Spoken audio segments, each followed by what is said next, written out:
같이 기도하시겠습니다.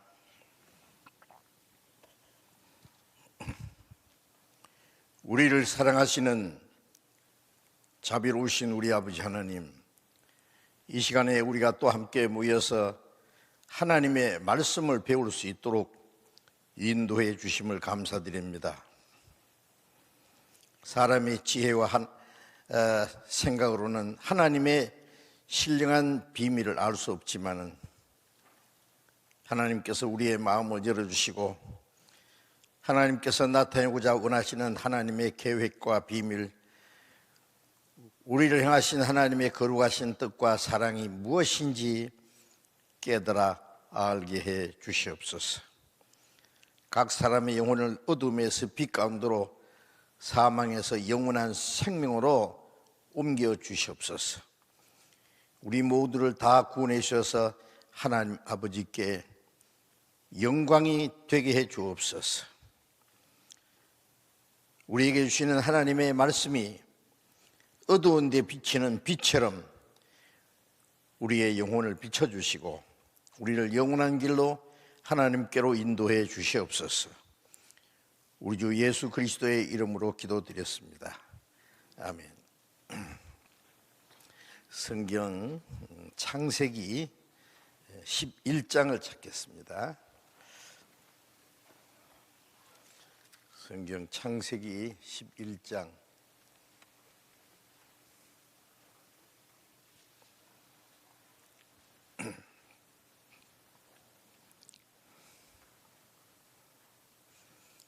창세기 11장 1절부터 8절까지 제가 읽겠습니다. 온 땅에 구음이 하나이요 은어가 하나이었더라. 이에 그들이 동방으로 옮기다가 신할 평지를 만나 거기 거하고 서로 말하되, 자, 벽돌을 만들어 견고히 굽자 하고, 이에 벽돌로 돌을 대신하며 역청으로 진흙을 대신하고 또 말하되, 자, 성과 대를 쌓아 대 꼭대기를 하늘에 닿게 하여 우리 이름을 내고 온 지면에 흩어짐을 면하자 하였더니, 여호와께서 인생들이 쌓는 성과 대를 보시려고 강림하셨더라. 여호와께서 가라사대, 이 무리가 한 족속이요 언어도 하나이므로 이같이 시작하였으니 이후로는 그 경영하는 이 일을 금지할 수 없으리로다. 자, 우리가 내려가서 거기서 그들의 언어를 혼잡게 하여 그들로 서로 알아듣지 못하게 하자 하시고, 여호와께서 거기서 그들을 온 지면에 흩으신 고로 그들이 성 쌓기를 거쳤더라. 거기까지.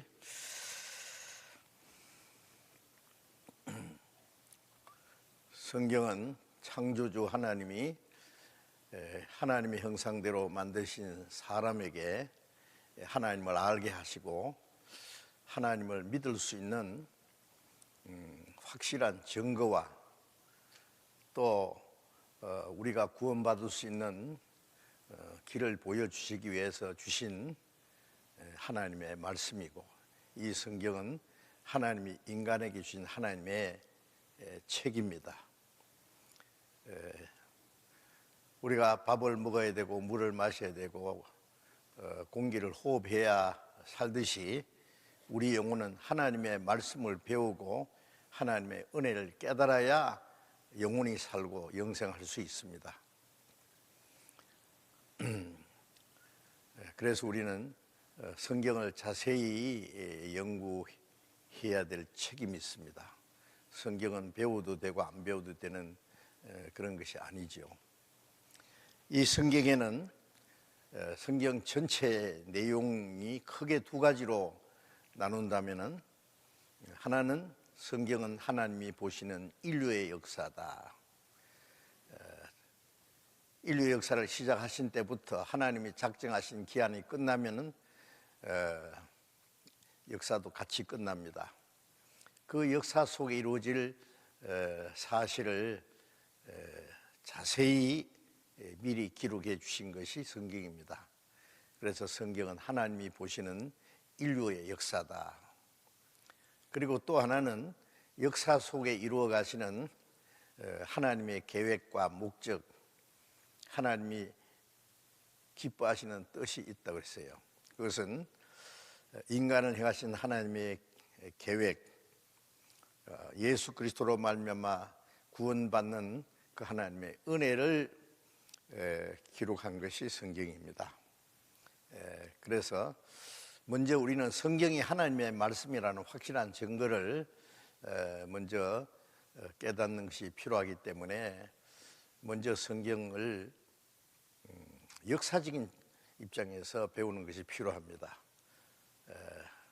어제 말씀드린 것처럼 성경과 인류 역사가 하나도 틀림없이 문자 그대로 이루어지는 것이 사실이라면 그것이 성경이 하나님의 말씀이라고 하는 가장 확실한 증거가 됩니다.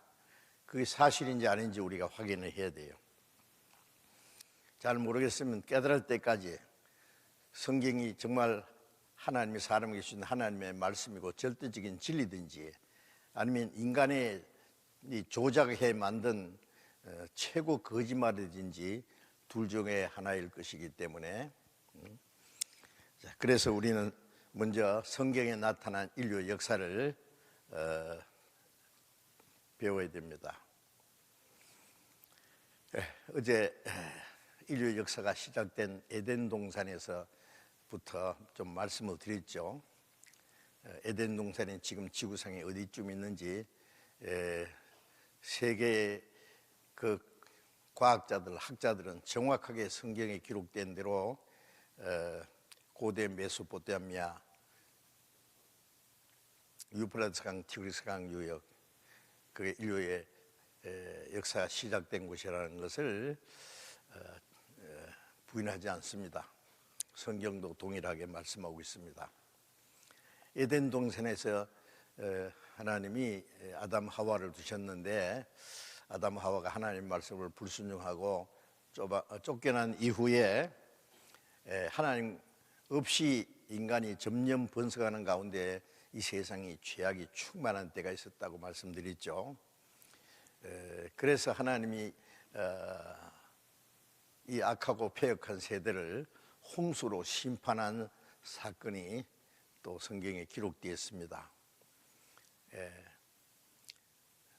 창세기 6장에 그 가운데서 오직 하나님을 섬기고 의롭게 사는 노아와 그의 가족들 8명만 하나님의 명령대로 방주를 만들어서 구원을 받고 또 방주 안에 들어간 그 동물들 한 쌍씩만 살아남고 이 세상은 모두 물로 심판한 그 사건이 있습니다. 그것도 전 세계가 물로 심판받았기 때문에 전 세계 어디든지 물로 심판받은 그 흔적이 있습니다. 우리나라도 있고 전 세계 어디든지 있습니다.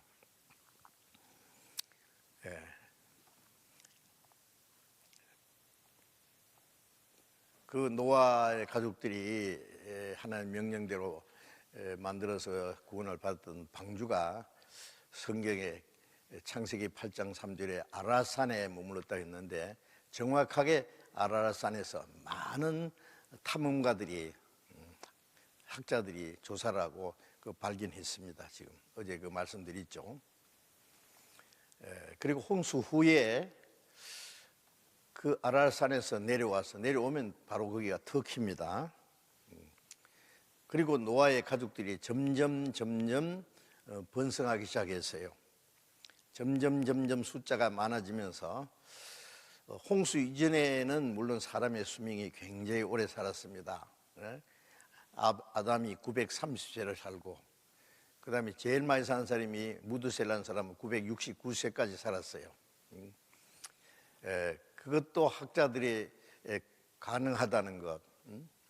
제가 미국에서 박물관에서 공룡뼈도 봤고 러시아 샌페테르부르크의 그 박물관에서 본 그 공룡뼈는 미국에서 본 것보다 훨씬 커요. 거기다 살만 붙여놓으면 정말 집채만한 짐승이 기어다녔어요. 또 새도 시조새라고요. 조그마한 소형 비행기만큼 큰 새들이 날아다녔어요. 사람도 그때는 거인이었습니다. 지금 이런 세상이 아니었어요. 그런데 홍수 후에 갑자기 기후 변동이 생겨서 사람의 수명이 짧아졌지만은 그래도 홍수 바로 후에는 사람이 그래도 오래 살았습니다. 점점 수명이 짧아졌죠. 그래서 사람이 점점 번성해서 인구가 자꾸 많아졌어요. 그래서 점점 수요가 많아지면서 터키에서 이제 점점 남쪽으로 내려왔습니다. 터키에서 조금만 내려오면은 현재 이라크입니다. 이라크가 에덴 동산의 가장 중요한 곳이지요. 유프라tes 강, 티그리스 강이 이라크에서 터키에서 발원해서 이라크로 흐르고 페르시아만으로 들어갑니다. 이제 거리로 점점 옮기다가 그 유프라tes 강과 티그리스 강이 그 페르시아만으로 들어가기 전에 넓은 평야가 있어요. 넓은 평야가 시날 평야라고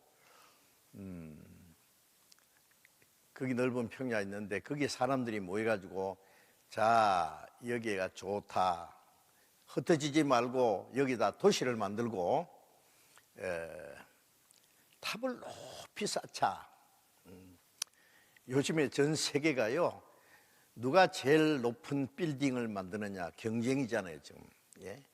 그게 인간의 세력을 과시하는 것이고 하나의 그 교만한 마음을 나타내기 위한 것이라고도 생각이 됩니다. 그래서 바벨 그 탑을 쌓자 그랬어요. 그래서 벽돌을 견고히 구워서 지금도 그 이라크 근처에는 돌도 별로 없고 나무도 잘 없어요. 그런데 흙이 아주 좋답니다. 찰흙이 돼가지고 그걸로 벽돌을 만들어서 구우면은 돌처럼 단단해지는 거예요. 예, 그 벽돌을 견고히 구워서 그 다음에 접착제로 말이죠. 다른 거 뭐 지금처럼 시멘트 같은 게 없으니까 역청으로 역청이 이제 정유 공장에서 좋은 기름 다 빼내고 그 우리 도로 할 때 만든 아스팔트 시커먼 거 그 역청입니다. 예, 그걸 가지고 역청으로 이렇게 벽돌을 구워서 벽돌을 쌓아서 탑을 높이 쌓자. 방금 읽은 말씀이잖아요. 그래서 대꼭대기는 하늘에 닿게 하고 우리 이름을 내자. 왜 그 탑을 쌓기 시작했는지 모르지만은 우리 이름을 내자 하는 거 보니까 하나님 이름을 높이잖아요. 하나님 이름은 온데간데 없고 하나님 없이도 인간의 힘으로 잘 사는 세상을 만들 뿐 아니라 무엇이든지 할 수 있다. 대꼭대기를 하늘에 닿게 하자는 거예요. 인간이 하나님을 향해서 도전하는 모습입니다. 첫 번 이제 하나님을 떠나서 인간의 세력으로 하나님을 도전하는 첫 번 모습이 바벨탑이었어요. 그때는 사람이 굉장히 많았습니다. 홍수 이후에 약 500년이 지났거든요. 그러니까 숫자가 굉장히 많아졌습니다. 하나님이 인간을 내다보시니까 인간들이 똘똘 뭉쳐가지고 하나가 돼서 엄청난 역사를 시작했거든요. 창세기 10장에 보면은 이 세상에 처음 영거리를 했어요. 세상 말로 영웅이 하나 나타났어요. 옛날에는 힘 최고로 센 사람이 대장입니다. 우리가 동물의 왕국에 보면 동물들은 하여튼 힘 제일 센 것이 우두머리예요. 사람도 처음에는 그랬습니다. 그래서 그 니무롯이라는 사람이 창세기 10장에 보면은 특이한 사냥꾼이라고 했어요. 삼손보다 힘이 엄청 더 셌을 거예요. 맨손으로 사자도 찢어지기도 하고요. 이 사람이 대장이 돼가지고 총지휘해서 바벨탑을 쌓았을 거라고 이해할 수 있습니다. 그래 엄청난 지금 작업을 하고 있어요. 이때에 특이한 것이 뭐냐면은 세상에서 하나님을 찾는 사람이 한 사람도 없는 시대였다고 성경이 말씀합니다. 어제 잠깐 읽은 말씀인데 시편 14장 2절에 보면은 하나님이 하늘에서 인생을 굽어 살피사 하나님을 찾는 자가 있는가 보시니까 선을 행한 자도 없고 하나님을 찾는 자도 하나도 없더라. 인간이 타락하면 하나님을 아는 지각이 다 없어질 뿐만 아니라 하나님은 없다 그러죠. 저희 마음이 부패하고 소용이 가정하여 선을 행한 자가 없기 때문에 하나님은 없다. 하나님을 찾는 사람이 하나도 없다고 말씀했는데 제가 그 성경 읽다가 참 이상하다. 왜 하나도 없을까요? 에덴 동산에서 아담 하와가 추방됐지만은 그 아담의 자손 중에 아벨이라는 사람이 하나님께 믿음으로 제사 드려서 처음으로 하나님이 아벨의 제사를 받으시고 아벨은 의로운 자라 하는 증거를 구원을 받았단 말이에요. 타락된 죄인이 첫 번 구원받은 사람이 창세기 4장에 나오는 아벨입니다. 그런데 형이 가인이 식이 나서 동생을 돌로 쳐 죽였어요. 첫 번 살인자예요. 그 다음에 아벨 대신에 셋이라는 아들을 지었고 셋의 자손들이 하나님을 섬기는 일이 시작됐고 그 자손 중에 에녹이라는 사람은 300년간 하나님과 동행하다가 산채로 하나님이 그를 데려가셨다 했어요. 죽지 않고 산채로 올라간 사람이 에녹, 또 한 사람 엘리야는 사람이 있죠. 그러니까 하나님을 섬기는 그 계통이 쭉 이어져 왔어요. 그런데 바벨탑 쌓을 때 하나님을 섬기는 그 맥이 있고만 끊어졌어요.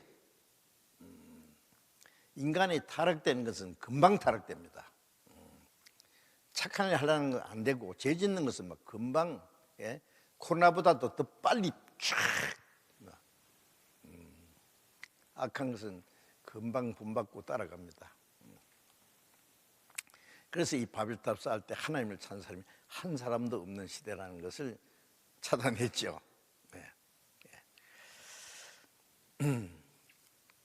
그리고 하나님이 없다 그랬지만은 그 히브리서 1장 19절에 보면 저희 속에 하나님을 안 만한 것이 있다고 있잖아요.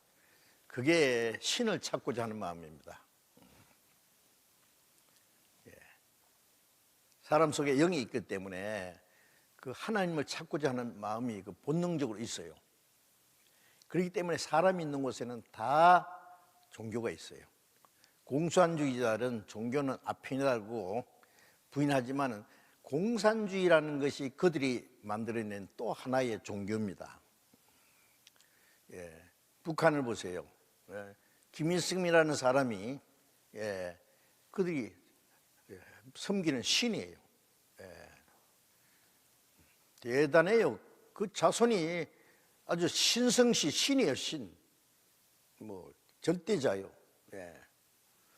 로마 황제도 신으로 섬겼고 일본의 천황도 신처럼 섬겼습니다. 지금은 뭐 그렇지 않은 것지만은 사람이 뭘 만들어 놓고 섬기기도 하고 그때부터 신을 찾고자 하는 마음은 있는데 하나님을 아는 지각을 다 잃어버렸기 때문에 자기들 마음대로 찾는 거예요. 태양도 섬기고 달도 섬기고 별도 섬기고 뭘 자기들이 만들어 놓은 그 앞에 절을 하면서 복달라고 기도하고 여기에 많은 그 우상 숭배하는 일이 시작됐단 말이에요. 이대로 내버려 두면은 인간은 영영 하나님을 떠났을 거예요. 인간은 하나님을 떠나는 힘은 있어도 하나님께 돌아갈 힘이 없어요. 물은 아래로 내려가기만 하지 스스로 올라가는 힘이 없잖아요. 태양빛을 비춰서 그걸 하나님이 정발시켜서 끌어올리기 전에는 스스로 못 올라가듯이 인간은 하나님을 떠나서 계속 타락하고 지옥까지 떨어지지만은 하나님께 돌아갈 힘이 없어요. 그러나 하나님은 사람을 버리지 않았습니다. 하나님의 형상대로 창조된 그 영혼이 있기 때문에 하나님이 불쌍히 여기고 사랑하셔서 하나님을 첫 번째 인간에게 나타내시기 원하셨어요. 자, 예를 들면 이 공간에 지금 우리 눈에는 안 보이지만은 많은 전파가 지나가고 있습니다.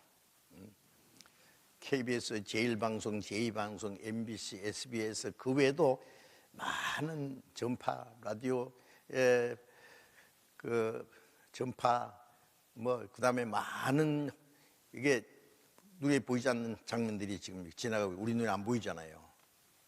그걸 보려면은 텔레비전 수상기를 갖다 놓고 채널을 맞추면은 이 텔레비전 수상기는 우리 눈으로 보지 못하는 전파를 잡아서 볼 수 있도록 만들어주는 매개체지 않습니까? 그게 없으면 볼 수 없어요. 그와 같이 하나님은 우리 눈으로 볼 수 없어요. 성경에 보면은 아무도 하나님을 본 사람이 없다. 하나님이 회전하지 않는 그림자도 없다. 볼 수 없는 자이다. 하나님을 보는 자는 죽으리라 그랬어요. 그러면 보지 못하는 하나님을 어떻게 나타냅니까? 직접 안 나타내시고 매개체를 통해서 나타내야 돼요. 눈으로 보지 못하는 전파는 그 텔레비전은 수상기라는 그 기계를 통해서 우리가 볼 수 있듯이 하나님 자신을 나타내기 위해서 첫 번 하나님의 만드신 만물에 분명히 보여 알게 된다고 로마서 1장 20절에 어제 보셨죠? 꽃 한 송이를 봐도 하나님의 아름다움. 제가 캐나다 빅토리아 섬에 순전히 꽃으로만 된 큰 공원이 있어요. 전 세계 꽃이라는 꽃은 다 갖다 놨는데 저도 처음 보는 꽃이 너무 많고 아주 막 황홀해요. 그걸 본 사람들이 전부 막 눈이 시둥가지고 이러더라고. 그 꽃을 보면서 신경질 내고 싸우는 사람 아무도 없어요. 누가 만들었을까요? 저절로요? 하나님은 왜 만들었을까요? 하나님이 사람 사랑하시기 때문에. 많은 열매들 하나님은 왜요? 사람을 사랑해야 돼. 먹으라고. 눈에 보이지 않지만은 그 하나님의 은혜와 사랑 속에 지금 우리 육신도 살고 있어요. 그래서 하나님이 만드신 만물을 통해서 하나님을 나타내시고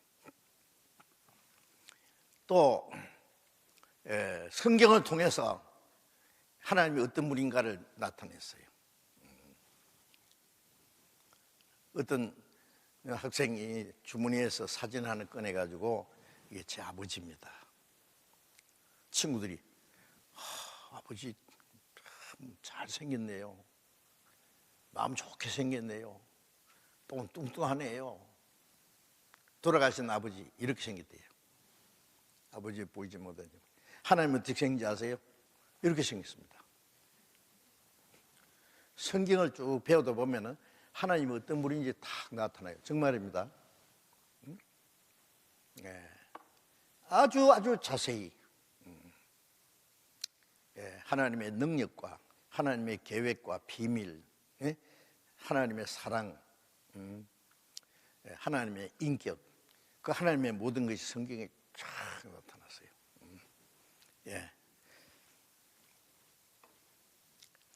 그리고 예수님은 하나님이 인간을 하나님의 형상대로 만들었다는 것을 나타내기 위해서 하나님이 사람의 몸을 입고 오셨어요. 사람이 하나님의 형상을 닮았다는 건 영혼이고 하나님이 사람처럼 됐다는 것은 육신이에요. 왜 하나님이 사람처럼 됐냐? 사람을 하나님처럼 만들어가. 왜 하나님께서 땅에까지 오셨느냐? 이 땅에 있는 인간을 하나님께로 끌어올리기 위해서. 그래서 예수님이 나를 본 자는 아버지로 봤다. 예수님을 통해서 하나님을 나타냈어요. 예수님 말씀하면 죽은 자가 살아났어요. 썩어서 냄새나는 죽은 지 나흘 된 나사로는 말씀 한마디에서 살아 나오느라 그러니까 무덤 속에서 나왔어요. 이상하게 생각할 거 없어요. 예수님은 우리 같은 사람이 아니에요. 하나님이에요. 예? 풍랑이 나서 막 큰 파도가 나서 배가 파손하게 되는데 예수님 말씀은 바람아 고야 바다라 잔잔하니까 그러니까 바람이 딱 그치고 그 미칠 듯 뛰노던 파도가 잔잔해졌어요. 저리 깜짝 놀라 이분이 누구길래 바람과 파도도 순종하는 거 누구길래 하나님이에요. 말씀으로 만물을 창조하고 다스리는 그분이단 말이에요. 응? 예. 하나님의 사랑이 예수님을 통해 나타났어요. 말로만 아니라 사람인 친구야 자기 목숨을 보면 예수 더 큰 사랑이 없나니. 예수님은 우리를 위해서 죽으신 하나님이 우리가 받아야 될 저주와 심판을 대신 받은 것과 같고 친구가 자기를 위해 죽으면 더 큰 사랑이 없듯이 주님은 우리를 친구로 삼으시기 위해서 우리 대신 죽어서 우리 죄를 대수가지고 구원하는 일을 하셨어요. 예수 믿는다는 것은 그 하나님의 사랑을 깨닫는 거예요. 예. 그래서 요한일서 4장 16절에 보면은 하나님이 우리를 사랑하시는 사랑을 알고 믿었노니 하나님은 사랑이시라 God is love 그랬잖아요. 자, 그래서 하나님을 우리가 볼 수 없지만은 하나님을 믿을 수 있는 증거는 얼마든지 있어요. 예. 그래서 이제 하나님을 찾는 사람이 한 사람도 없는 가운데서 우상 숭배하는 가운데서 하나님 자신을 나타내기 위해서 이 지구상의 한 민족을 선택했어요. 이 세계 중앙에 거하는 이스라엘 민족은 세계 지도 펴놓고 보고 콤파스로 가운데 딱 찍으면은 정확하게 이스라엘입니다. 지중해 땅 가운데 있는 바다 이스라엘. 그래서 에스겔 38장에 보면 세상 중앙에 거하는 백성이라 했어요. 자, 그 민족을 택한 것은 그 민족이 그걸 통해서 하나님의 능력을 나타내고 순종하는 자에게는 어떤 복을 주시고 불순종하는 자에게 어떤 행보를 내리시고 회개하면 어떻게 용서해 주시고 하나님이 사람을 구원하는 일이 무엇인지 이스라엘 민족의 역사를 통해서 실물교훈으로 나타내기 위해서 한 민족을 특별히 선택을 하신 겁니다. 자, 그런데 하나님을 찾는 사람이 한 사람도 없는 데서 한 민족을 선택한다는 것은 불가능하잖아요. 그래서 그 민족의 조상 될 사람을 먼저 한 사람을 하나님이 택하셨습니다. 그 사람이 누구냐 하면은 아브라함이라는 사람입니다. 아브라함. 그 바벨탑 쌓던 그곳에서 우상 숭배하는 가정에서 이 아브라함의 아버지 데라라는 사람은 우상 숭배하는 사람이었다고 성경에 다른 곳에 기록이 되어 있어요. 그런데 어떻게 아브라함이 하나님을 알겠어요? 하나님을 찾는 사람 한 사람도 없는 가운데서 아브라함 한 사람을 택한 거예요. 그리고 이제 바벨탑 쌓던 그곳에 그 바벨탑을 더 이상 쌓지 못하게 하기 위해서 은을 갑자기 혼잡시켰다 그랬잖아요. 그때까지는 무슨 은인지 모르지만 하나의 언어였어요. 그래서 탑을 더 이상 쌓지 못하게 하기 위해서 언어를 혼잡했다 그랬잖아요. 갑자기 말이 안 통해. 이제 밑에 위에서 탑을 계속 쌓아 올라가고 밑에서는 뭐 벽돌을 가지고 올라가고 역청도 가지고 올라가고 뭐 계속 그러는데 야 벽돌 가져오너라 뭐 가져오느니까 이게 안 통하는 거예요. 갑자기 이 말이 하나도 안 통해요. 따까 빠르띠시도 베이까 빠르대야. 야, 무슨 소리야? 와신 베이까 빠르띠인데? 미쳤나? 통역도 없고 말이야. 어떻게 해요? 이 치아부라마 흩어진 거예요. 그래서 성사길을 거쳤더라. 그래서 탑 이름을 바벨이란 말은 혼잡이는 언어를 혼잡겠다고. 그 바벨탑 쌓던 흔적이 지금도 있어요. 제가 이걸 보여드리고 싶어서 이거 다 자료가 있는데 시간이 너무 많이 걸려요. 이거저거 다 보려다가는. 예. 그리고 거기가 바로 바벨론 제국이 세워졌잖아요. 그래서 예. 고대 바벨로니아 제국이 현재 이라크예요. 그게. 자, 거기에서 하나님이 아브라함, 거기 살던 아브라함을 불러냈어요. 그래서 하나님이 아브라함을 택했는데 아브라함에게 하나님이 말씀하시기를 창세기 12장 1절에 여호와께서 아브라함에게 이르시되, 처음에 아브라함이고 나중에 이 사람 이름을 아브라함이라고 고쳐줬어요. 너는 너의 본토 친척 아비 집을 떠나 내가 네게 지시할 땅으로 가라. 예.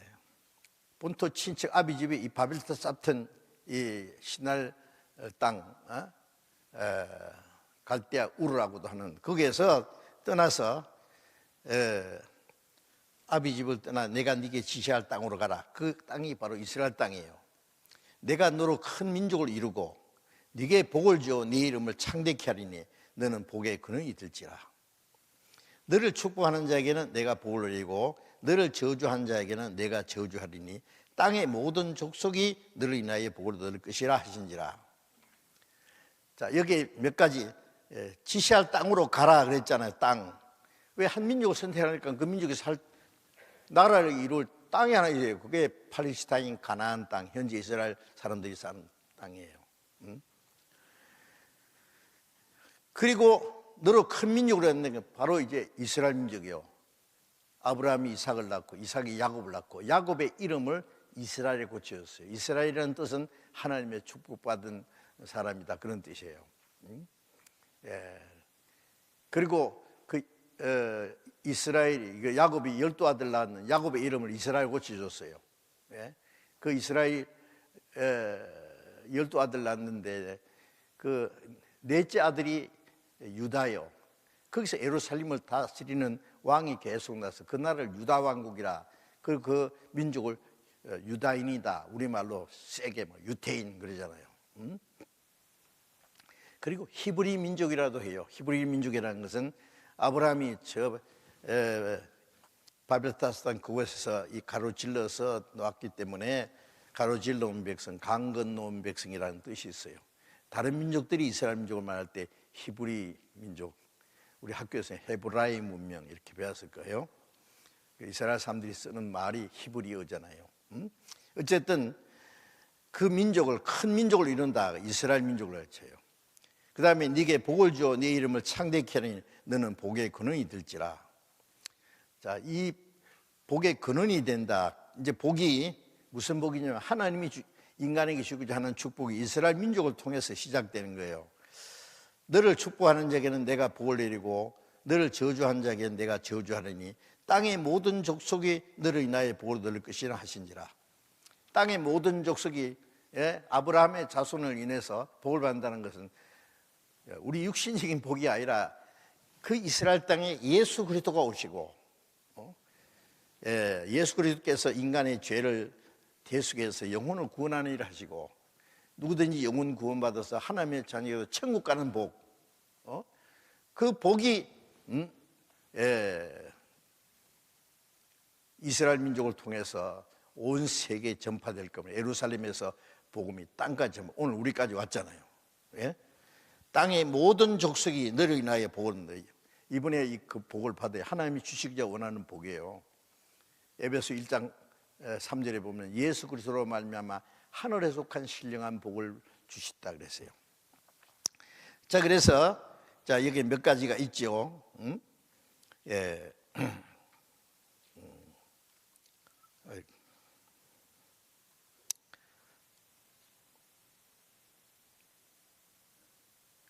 아브라함에게 하나님이 내가 네게 지시할 땅으로 가라, 그 가나안 땅이라 그랬죠. 너로 큰 민족을 이룬다는 것은 이스라엘 민족이고, 네가 복의 근원이 된다는 것은 이스라엘 민족을 통해서 예수를 오셔서 우리 영혼을 구원하는 그 복음이 온 세상의 모든 민족이 너로 인하여 복을 얻을 거다. 그 복이 오늘 우리까지 왔어요 지금. 그리고 너를 축복하는 자는 축복을 받고 너를 저주하는 자는 저주받는다. 아브라함과 이스라엘 민족은 하나님의 택한 백성이니까 이스라엘 민족을 축복하는 사람은 복을 받고, 이스라엘 민족을 저주하고 괴롭히는 민족은 하나님이 그 민족을 저주한다 그랬어요. 이게 역사적으로 그대로 됐어요. 제일 먼 이스라엘 민족을 괴롭힌 민족이 고대 에집트입니다. 이스라엘 민족을 잡아가지고 400년 동안 종으로 부렸어요. 옛날 에집트에 피라미드 쌓고 스핑크스를 만들고 국고성 비동과 람세스를 하는 그 에집트 문명이 최고를 발달할 때 그 400년 동안 종노란 사람들이 히브리 민족이에요. 이스라엘의 라빈 총리가요, 에집트와 평화 조약을 위해서 에집트에 가서 그 하는 말을 제가 그 뉴스에서 들었어요. 뭐라 했냐면은 에집트에 가서 당신들 이 피라미드 누가 쌓은지 알아? 나도 이제 피라미드 가봤거든요. 엄청나요. 누가 쌓은지 알아?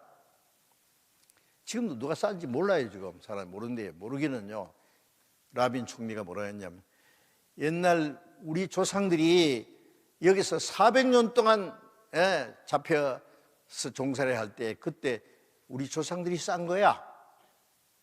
맞아요. 그게 제가 어떤 역사책에 보니까 에집트에서 피라미드를 쌓을 때 수많은 노예가 동원됐는데, 에집트 역사 속에 수많은 노예를 돈 주고 사온 일도 없고 전쟁에서 잡아온 일도 없다. 누구겠느냐? 히브리 민족일 거다. 그랬어요. 맞아요. 그래 에집트 어떻게 했어요? 하나님이 모세를 통해서 이 민족은 하나님의 백성이니까 놓아서 하나님을 섬기게 하라 그러니까, 하나님 몰라, 이 나라 신이 말씀에 섬겨 못 보내. 그래서 하나님 에집트에다 10가지 재앙을 내리고 마지막에 모든 에집트에 있는 장자를 다 죽여버렸잖아요. 왕의 아들부터 시작해서.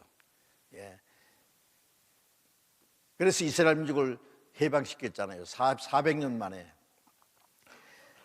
그게 영화 그 10개라는 영화에 그 성경에 있는 대로 만든 겁니다. 그게 나와 있죠. 그리고 이스라엘 민족이 애굽에서 나온 후에 아수르가 이스라엘 또 괴롭게 했어요. 아수르가 또 망했어요. 이스라엘 민족이 불순종하면 옆에 다른 나라를 들어서 때리는데, 조금 때리니까 너무 세게 때려버리면요, 하나님이 그 나라를 멸망시켜버리는 거예요. 이스라엘 사람들이 하나님의 율법을 범하고 우상 숭배하는 죄 때문에 바벨론, 옛날 바벨론 세력이 엄청났습니다. 바벨론 보내가지고 솔로몬이 지은 성전 다 불질버리고, 예루살렘의 시대의 왕을 눈을 빼가지고 끌고 와서 그 자식들 그 보는 앞에 다 죽이고 눈 빼가지고 쇠고랑이 끌고 갔어요. 이스라엘 사람들은 몽땅 바벨론을 끌고 와서 400년 동안 바벨론에서 종노를 한 것이, 그게 역사적으로 자세히 기록되어 있습니다. 그런데 이 솔로몬 성전을 파괴시키고 불지를 때 하나님을 섬기는 데 사용하는 그 거룩한 그 물건들, 그릇을 뺏어가지고 그거 가지고 저들이 술을 마셨다고요. 그래서 하나님이 바벨론을 박살내버렸어요. 70년 만에 이스라엘 민족이 다시 돌아왔어요. 그리고 바벨론 후에는 메대와 파사, 그 우리가 세계사를 배울 때 다 배운 거예요. 그게 성경에 있는 거랑 똑같아요. 페르시아 시대 때 유대인들을 다 한꺼번에 다 죽이려고 한 사건이 있는데, 유대인을 죽이는 사람 대신 다 죽여버렸어요. 그것이 성경 에스더스에 기록되어 있어요. 또 이스라엘 사람들이 예수님이 보내신 그리스도를, 예수님이 그리스도인 것을 유대인들이 알지 못하고 예수님을 미워하고 핍박했죠. 이따 다시 자세히 말씀드리겠습니다만, 그리고 십자가에 못 박아 죽였어요. 그 죄 때문에 로마를 들어서 서기 70년에 유대인들 110만 명을 무자비하게 죽여버리고 예루살렘 성전 또 불질러버리고 전 세계에 쫓아냈어요. 그때부터 1900여 년간 전 세계 쫓겨다니면서 온갖 순환과 학살을 당했잖아요. 그 역사예요. 이스라엘 민족이 그리스도를 배척하면 철저히 망하거든요. 그런데 로마가 이스라엘 민족을 전 세계에 쫓아낸 후에 고대 로마가 망했어요. 전 세계에 죽임을 당할 때에 독일의 히틀러는 유대인을 600만 명을 학살했잖아요. 유대인을 학살한 히틀러, 독일 또 망했어요. 이스라엘 민족을 괴롭히고 안 망한 나라는 하나도 없습니다. 너를 저주하는 자는 저주받는다. 너를 축복하는 자는 축복한다. 이스라엘 민족을 괴롭게 해서 저주받은 나라가 역사적으로 좀 잠깐 말씀드렸죠. 그 외에도 많이 있어요. 그런데 정확하게 이스라엘 민족을 저주하는 게 뭐예요? 하나님의 백성인데 그걸 모르고 짓밟고 막 무시하고 핍박하고 죽이고, 너를 축복하는 자는 축복받는다 그랬어요. 그러면 이스라엘 민족을 축복해서 축복받은 나라도 있어야 될 거 아니에요? 그 대표적인 나라가 미국입니다.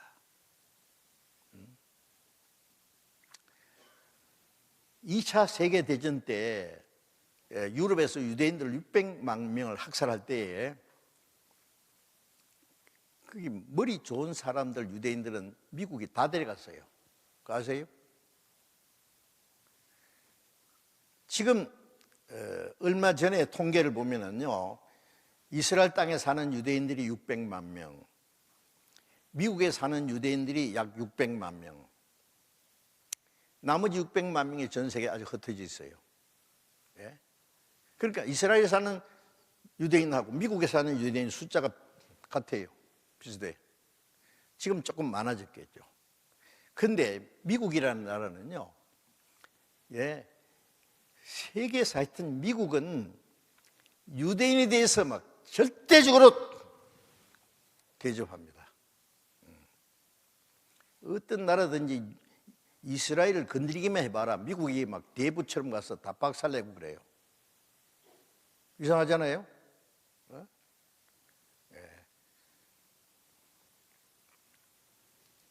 1948년 5월 14일에 이스라엘 독립했는데 이스라엘 독립한 지 70년 만에, 그러니까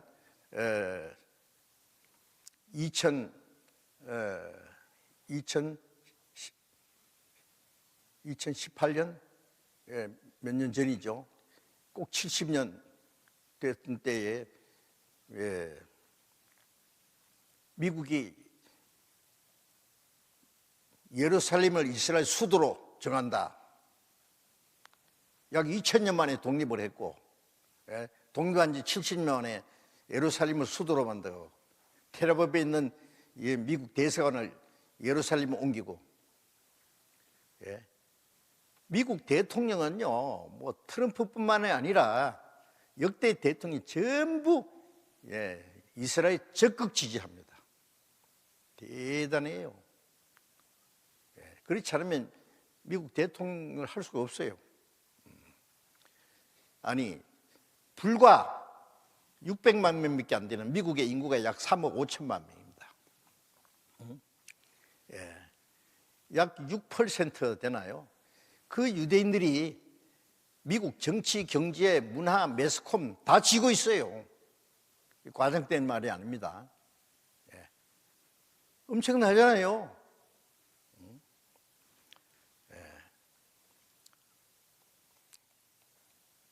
그러니까 미국은 이스라엘을 그렇게 도우니까 하나님이 그 이스라엘 민족 아브라함의 자손을 축복하는 자는 축복한다는데 축복할 수밖에 없죠.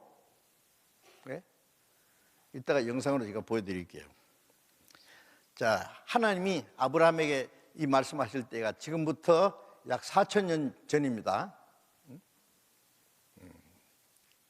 역사 속에 그대로 됐어요. 이대로. 놀랍지 않습니까? 네. 그래서 하나님이 하나님 자신을 나타내기 위해서 아브라함을 선택하시고 그 아브라함 자손 이스라엘 민족을 하나님이 택한 백성으로 세우셨어요. 그리고 그 이스라엘 민족의 역사를 통해서 하나님을 이렇게 나타낸 거예요. 이스라엘 민족의 역사는 하나님의 작품입니다. 예? 예. 하나님 만드신 만물을 보아서 하나님을 알 수 있고, 성경을 통해서 하나님을 알 수 있고, 예수님은 하나님을 사람에게 나타낸 나를 본 자는 아버지를 보았다. 지금 역사 속에 이스라엘이라는 한 민족을 세상 중앙에 택해가지고 그 민족의 흥하고 망하고 회복되는 걸 통해서 하나님이 어떤 분이라는 것을 실물 교훈으로 보여주는 거예요, 지금. 이걸 알면은요, 예, 깜짝 놀랄 거예요. 예?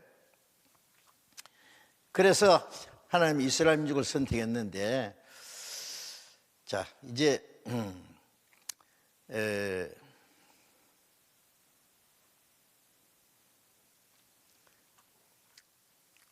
이스라엘 민족이요, 신명기 7장 6절에 보면은, 너는 하나님 이스라엘 백성이 하신 말씀입니다. 이스라엘 백성에게 너는 여호와 네 하나님의 성민이라. 이스라엘 민족 거룩한 백성이다. 하나님의 네 하나님 여호와께서 지상 만민 중에서 너를 자기 기업으로 백성으로 택했다. 이 세상의 많은 민족 중에 이스라엘 민족을 하나님이 특별히 택했어요. 그래서 이스라엘 민족을 선택받은 민족이다. 예? 선민이라 그러잖아요. 선민. 택하셨나니 여호와께서 너희를 기뻐하시고 너희를 택하시면 너희가 다른 민족보다 수요가 많은 영구가 아니라 너희는 모든 민족 중에 가장 적으니라. 하나님 이스라엘 민족을 택한 것은 다른 민족보다 수요가 많아서 크고 강해서 택한 게 아니에요. 너희는 모든 민족 중에 가장 적으니라. 왜 적은 민족을 택했어요? 적은 민족을, 아주 약한 민족, 적은 민족을 통해서 이스라엘 민족보다도 몇백 배, 천배, 그 이상 숫자도 많고 강한 민족을 쳐서 싸워 이기기도 하고 깜짝 놀랄 기적을 나타내고, 그래야 사람들이 이스라엘 보고 이스라엘 배후에 하나님이 계시구나, 그거 알 거 아닙니까? 그러니까 이스라엘 역사는요 전부 기적의 역사예요. 이스라엘 민족을 통해서 하나님의 능력을 나타내고 기적을 나타내고 하나님의 말씀을 주시고 그 땅에 예수님이 오시고 그 이스라엘 민족 속에 하신 게 전부 하나님 작품이에요. 하나님의 작품. 자세히 보시면 됩니다.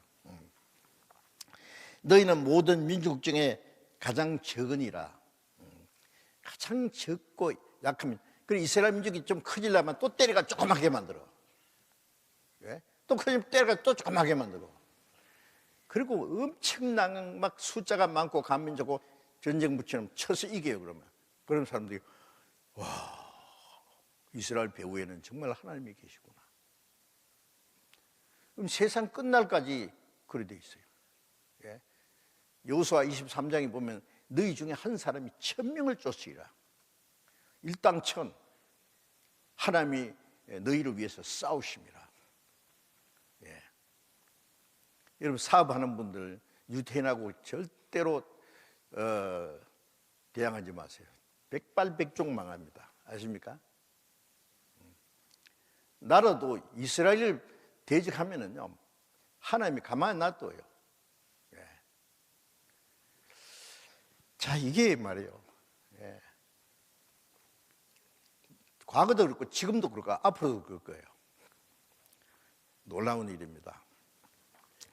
그래서 자, 이제 우리가 이스라엘 민족을 하나님이 택한 그 이스라엘 민족의 특징을 좀 보겠습니다. 하나님의 선민 이스라엘 특징이 몇 가지가 있어요. 첫째는 기적의 흥망의 역사. 이스라엘이 하나님 말씀 순종하면 흥하고 불순종하면 망하고 또 회개하고 돌이키면 또 하나님이 또 축복해 주시고 흥하고 망하고 다시 회복되고 전부 기적이란 거 하나님이 직접 다스린 거예요. 신정 정치를 그러죠. 예? 기적의 흥망의 역사. 또 하나는 유대인들은 뛰어난 재능이 있어요. 머리가 제일 좋은 민족이에요. 아세요? 예. 스바냐서 3장에 보면은요, 이것도 보여드릴까요? 스바냐 3장 20절에 보면은 이 말씀은 지금부터 약 2600년 전에 기록된 말씀입니다.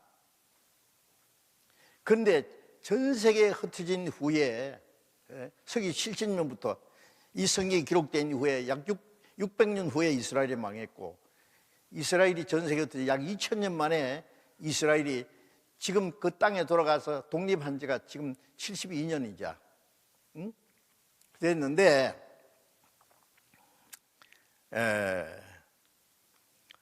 내가 하나님이 그때 너희를 이스라엘 민족을 이끌고 그때 너희를 모을 전 세계에 있는 유대인이 저 땅으로 모으신다는 말씀이에요. 지금 이루어졌죠. 이 말씀이 2600년 하신 말씀이 내가 너희 목전에서 너희 사로잡힘을 돌이킬 때에 언제? 지금이죠. 너희로 천하 만민 중에 명성과 칭찬을 얻게 하리라. 나 여호와의 말이라.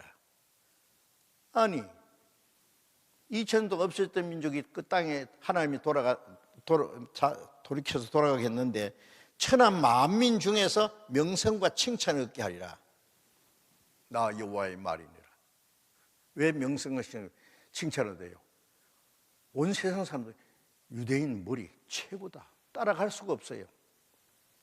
전 세계 노벨상 여러 가지 노벨상 평균 25% 이상이 유대인이에요. 전부. 4명 중에 1명 이상이 유대인이에요. 머리가 뛰어나죠.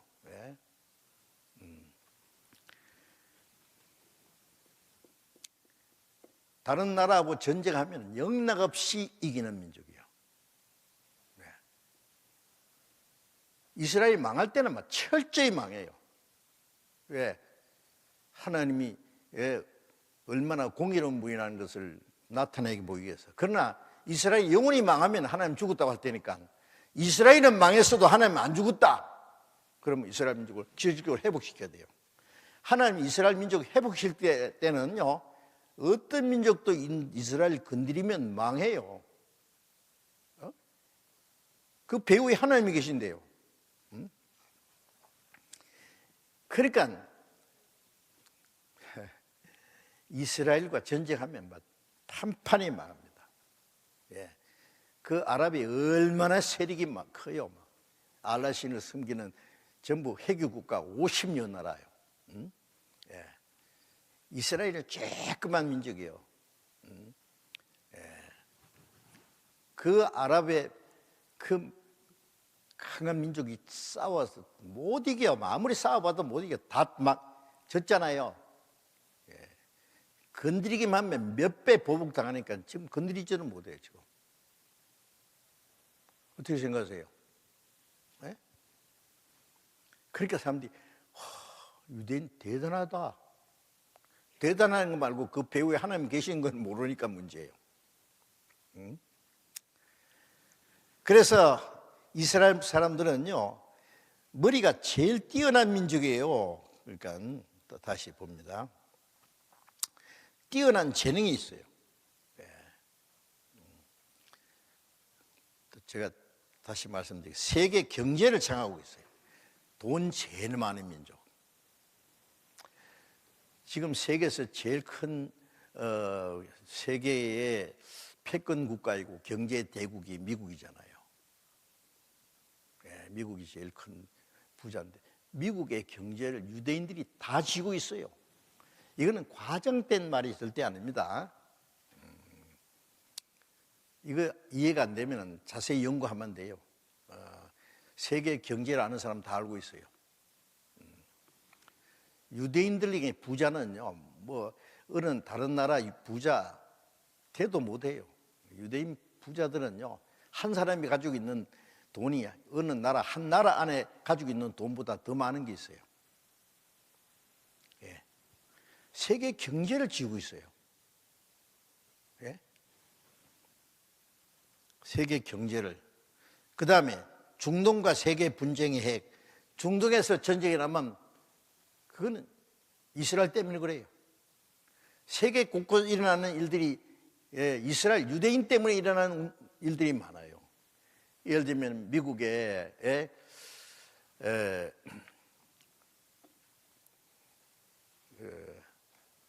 테러 사건 있잖아요. 9.11 테러 사건. 응? 왜 그리 일어났어요? 미국이 계속 이스라엘 지원하니까요. 네? 어느 나라도 이스라엘 싸우면 미국에 가만 안 놔두거든요. 그러면 이제 아랍의 그 회교도들이요, 회교가 세계 회교도들이요, 자그만치 8억이 넘어요. 8억이 아세요? 응? 미국에게 그 뉴욕에 있는 쌍둥이 빌딩 있잖아요. 100 몇 층인가 110층인가 하여튼요, 굉장히. 그런데 그 두 동, 제가 뉴욕 가면은 그 앞에서 사진 찍고 했는데요, 그냥 수백 명을 실은 한국인 들이받아가지고 말이요, 순식간에 3,000명이 죽었잖아요. 그렇죠? 예, 깜짝 놀랐어요. 그게 뭐예요? 예. 미국이 계속 이스라엘을 지지하면은 우리는 미국 이렇게 박살내겠다. 어쩔래? 미국이 뭐라 했어요? 야, 이제 이스라엘 안 돌 테니까 그만해 그랬습니까? 그때 미국 대통령이 조지 부시 대통령입니다. 해교, 과격파 해교 지도자가 오사마 빈 라덴이라는 테러 대장이요. 그게 아프간의 어느 굴 속에 숨어 있어요. 그래서 잡으러 갔는데 오마 라덴인가 빈덴가 어디에 숨었는지를 못 잡아냈다고. 응? 예. 아프간의 탈레반 정권은 무너지게 했는데 못 잡아냈어요. 예. 듣자 하니 또 저기 이라크 어디에 숨어 있다는 말도 듣고, 이라크 또 계속 이스라엘 향해서 까부러대고, 조지 부시가요, 항공모함 끌고 가지고 이라크를 막 쪼지고 부시고 박살내버렸어요. 박살냈잖아요. 그때 2인자를 죽여버렸죠. 그리고 아프간 어디 굴 속에 숨어있는 오사마 빈 라덴을 기어코 잡아 죽여버렸어요. 절대로 용서 못합니다. 지구 끝까지 가서 잡아 죽여버립니다. 이런 게 한두 건이 아니에요. 유대인을 건드렸다가는요, 백발백중 죽어요. 예. 얼마나 무서운 민족인데요. 그래서 세계 곳곳 일어나는 이 사건들은 유대인 때문에 일어나는, 지리적으로도 세계 중앙이고, 모든 세계에 일어나는 사건은 이스라엘 중심에서, 이스라엘 모르면 왜 이런 일이 일어나는지 몰라요. 예. 자, 어쨌든 이런 특징이 있습니다. 이 중에 우리 제일 민감한 것이 경제잖아요. 세계 경제. 세계 경제를 장악하겠다는데 왜 그런지 성경을 한번 좀 보겠습니다.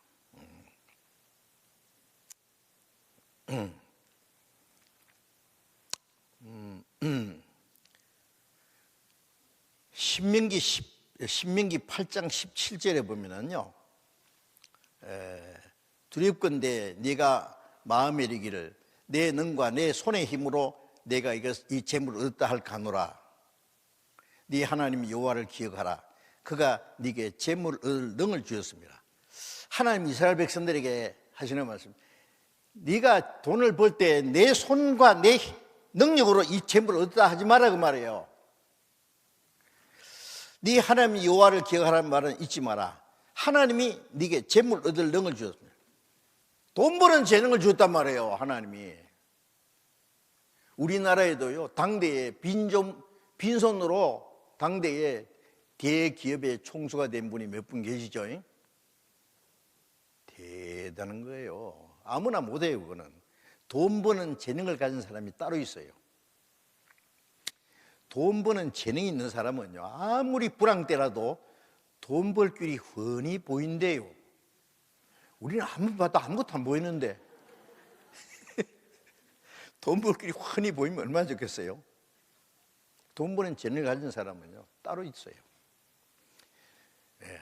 유대인들은요 돈 버는 재능이 대단. 물론 모든 유대인이 다 그런 건 아니에요. 그러면 세상 난리 나라고요. 유대인 중에서 돈 버는 재능을 가진 사람이 아주 많아요. 응? 그리고 또 신명기 15장 6절에는요 네 하나님 여호와께서 네게 허락하신 대로 네게 복을 주시리니. 하나님 이스라엘 백성에게 복을 주신다 했잖아요. 물질적으로도 복을 주세요. 때가 되면은 네가 여러 나라에 꾸어줄지라도 너는 꾸지 아니하겠고 네가 여러 나라를 치리할지라도 너는 치리함을 받지 아니하리라. 여러 나라에 꾸어준다. 아니 돈이 많은 사람은 돈 없는 사람에게 돈을 꾸어줘 가지고 뭐 엄청난 이자를 챙기죠. 돈 많은 사람은 은행에 맡겨놓고 이자 받고, 가난한 사람은 그 이자 주면서 그 돈을 써요. 유대인들은 여러 나라에 돈을 꾸주니 이웃 사람들에게 뭐 사채놀이 좀 하는 게 아니라 여러 나라에, 신명기 28장에 보면은 모든 민족에게 돈을 꾸어준다 그랬어요. 이야, 대단하잖아요. 꾸어줄지라도 너는 꾸지 않겠고 네가 여러 나라를 치리할지라도. 이 세상은요 돈 많은 사람이 왕이에요. 잠언 22장에 보면은 부자는 가는 자를 지배할 것이고 빚진 자는 체주의 종이 되느니라. 옛날에는요 빚을 주고 빚을 이제 받아가지고요 돈을 빌려가지고 못 갚으면은 종으로 팔려가야 돼요. 빚진 자는 그 체주의 종이 되느니라. 뭐 돈 많은 사람 앞에서는 뭐 많이 배운 사람도 굽실굽실해요. 자, 이스라엘 민족은 뭐 엄청난 부를 가지고 그걸 정치가들을 딱 잡았어요. 그런데 이 말씀이 언제 기록된 말씀이냐 하면은 지금부터 약 3,500년 전에 기록된 말씀이에요. 이스라엘 민족이 애굽에서 430년 사는 동안에 400년 동안 종날을 하다가 모세를 하나님 보내가지고 애굽에다 에집트를 성경에 애굽이라 했어요. 그 10가지 재앙을 내리고 이스라엘 민족을 끌어내고 시나이 광야를 통과해서 하나님이 약속하신 가나안 땅에 들어가는데, 가나안 땅에 들어가기 전에 아직 시나이 광야에 있을 때 하신 말씀이요. 하나님이 40년 동안 시나이 광야에서 그들을 훈련시켰어요. 가나안 땅에, 하나님이 약속한 가나안 땅에 들어가기 전에 시나이 광야, 저는 그 카이로에 가가지고 버스를 타고 시나이 광야를 똑같은 코스로 2번 통과했어요. 사막이요, 황무지요. 이스라엘 사람들이 40년 동안 헤매던 그, 저는 버스 타고는 당장 통과했어요. 이틀 만에. 중간에 그 시내산이라는 땅에 올라갔다 가는데요, 하여튼 아무것도 없어요. 가끔 가다가 아카시아 나무, 시띠목이라는 것만 좀 있고, 은근키 있잖아요. 그것만 덤성성기 있고. 사람이 살 수, 하나님의 능력이 아니면 그걸 통과할 수 없어요. 남자만 60만 명이니까 여자는 어린 아파하면 약 200만 명이 넘을 텐데, 하나님의 능력이 아니면. 그런데 아직 광야에 있을 때, 허벌판 광야에 있을 때 하신 말씀이에요. 하나님이 네게 복을 주시리니 네가 여러 민족의 돈을 꾸어줄지라도 꾸지 않겠고 여러 민족을 치리할지라도 치리함 받지 않으리라. 무슨 황당한 얘기입니까? 그런데 이 말씀이 예수님이 오시기 1500년 전에, 지금부터는 약 3500년 전이죠. 모세를 통해서 기록한 말씀인데, 그 후에 이런 일이 없었어요. 그리고 바벨론에 7년 동안 포로 생활을 하고 왔지만은 바벨론, 페르시아, 헬라, 로마 계속 강대국이 짓밟혔지요. 그 다음에 서기 70년에 그나마 이스라엘 땅에서 사는 것마다 박탈당하고 전 세계 쫓겨났죠. 전 세계 가는 곳마다 죽임을 당하고 쫓겨다니고 약 2000년간 나라 없이. 그들이 무슨 사업을 할 수 있어요? 직장 생활을 할 수 있어요? 어떻게 돈을 벌어요? 죽지 않고 그냥 구석구석에 유대인이라는 신분을 숨기고 살아남으려고. 그런데 이 말씀은 때가 되면 이렇게 지금 됐어요. 여러분들, 우리나라도요, 하마터면 국가 부도날 뻔했잖아요. IMF 사건 아시죠? IMF라는 것은 부도나게 된 나라를 구제 금융해줘서, 우리나라도 IMF 그 구제 금융 받아가지고 겨우 살아났잖아요. 그 돈을 꾸주는 사람이 누군지 아세요? 전 세계 거의 모든 나라가 엄청난 외채를 짊어지고, 우리나라도 막 해마다 막 빚이 눈덩이처럼 늘어납니다, 지금. 그런데 도대체 돈을 빌려주는 사람은 누구요? 그런 거 생각해 보셨어요? 돈줄 쥐고 있는 사람은 유대인이에요, 유대인. 참 놀라워요. 여러 나라에 돈을 꾸준다 그랬잖아요. 우리나라에요, 김대중 대통령 이제 끝나고 대통령이 대통령 되자마자 대통령 취임식 하기도 전에 IMF 때문에 나라 망하게 생겼어요. 국가가 부도나면은 국제 거지가 돼요. 부도난 나라하고 누가 거래하려고 할 겁니까? 이제 갑자기 나라가 거지가 될 거냐? 어떻게든지 기적적으로 회생할 거냐? 아니, 국가 최고 책임자가 김대중 대통령이 대통령 취임식 하기도 전에 생각해 보세요. 잠이 오겠어요, 그래? 어떻게 했어요? 유대인 조지 소로스라는 사람을 자기 집에 초청했어요. 이 사람은 세계 유대인입니다. 이 사람 조지 소로스 아시죠?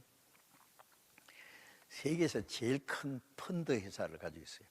돈 빌려주는 회사란 말이에요. 돈 넣고 돈 따먹게 하는 사람들이에요. 자기 집에 초청했어요. Help me, 좀 도와달라고. 유대인들이 마음만 먹으면 망하게 된 나라 하나 살려주는 건 문제도 없고, 멀쩡한 나라를 하나 망하게 하려면 그것도 문제 없어요. 여러분, 이게 절대로 농담이 아니고, 유대인 세력이 얼마나 막강한지 아십니까? 우리는 다행히 그 IMF를 통과해서 기적적으로 회생했어요. 부자 나라에 있다가 금방 망하는 거 보세요. 필리핀이 옛날 우리나라보다 더 잘 살았고, 베네수엘라 부자인데 지금 세계 제일 빈국으로 지금 탈락됐어요. 망하려면 하루아침에 망해요. 자, 어쨌든 이스라엘은 이 성경대로 됐어요. 미국이 얼마나 엄청난 부자인지 아십니까? 돈을 얼마나 가지고 있는지. 이건 계산을 못해요. 제가 잠깐 영상을 하나 보여드리는데, 시간 쫓겨도 잠깐만 보여드릴게요. 그 KBS 인류 스페셜하고 SBS 인류 스페셜의 제목이 똑같아요, 두 개가. 그 유태인의 미국 제목이, 미국의 유태인이 아니고 유태인의 미국이라는 것. 미국은 유대인의 손안에 있다는 얘기예요. 인류 스페셜. KBS는 미국에 있는 유대인들의 정치 세력을 가르치고, SBS에서는 미국에 있는 그 유대인들의 경제를 잡고 있는 유대인의 세력을 이제 나타낸 건데 잠깐 보여드릴게요. 자, 두 개 다 보여드릴 수는 없고 SBS 미국에 있는 유대인의 미국입니다. 이거 잠깐 보여드릴게요. 아인슈타인, 노벨 평화상을 받은 미국의 전 국무장관 헨리 키신저, 그리고 미국의 경제 대통령으로 불리는 앨런 그린스판, 세계 영화계를 움직이는 마이다스의 손 스티븐 스필버그. 이들의 공통점은 모두가 유대인이라는 것이다. 무엇보다 유대인의 경제적 성공은 그야말로 놀랄만하다. 세계적으로 유명한 기업들 가운데 유대인이 설립했거나 경영을 맡고 있는 곳은 일일이 헤아릴 수 없을 정도이다.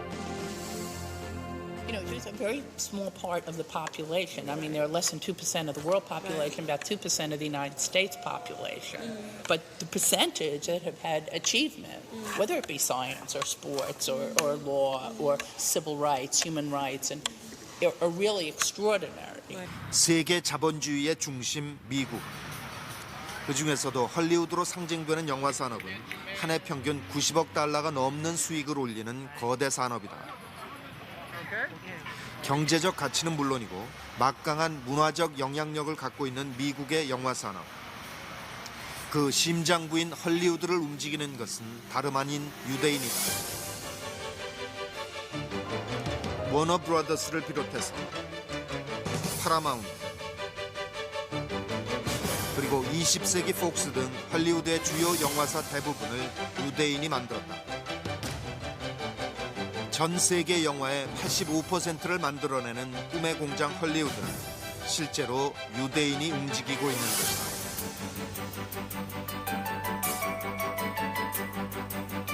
성공한 배우나 감독 중에서도 유대인의 비중은 절대적이다.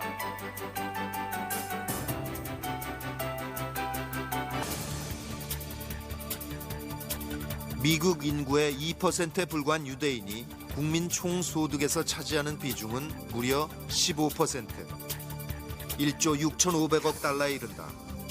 인구수로 따지면 우리나라의 8분의 1도 안 되지만 한 해 벌어들이는 돈은 우리의 2배가 넘는다. 그뿐이 아니다. CBS, ABC, NBC 등 미국의 3대 방송사는 모두 유대인이 설립했고 지금도 소유하고 있다. 뉴욕 타임스, 월스트리트 저널과 같은 주요 신문도 마찬가지다. 또한 이들 언론사에 종사하는 유대인의 비중도 대단히 높다.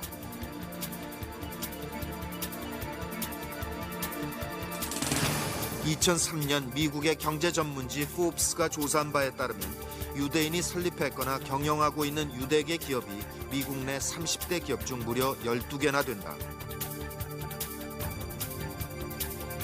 각종 제조업은 물론 금융과 정보통신, 문화에 이르기까지 미국에서 유대인의 손이 닿지 않는 분야는 거의 없다고 해도 과언이 아니다.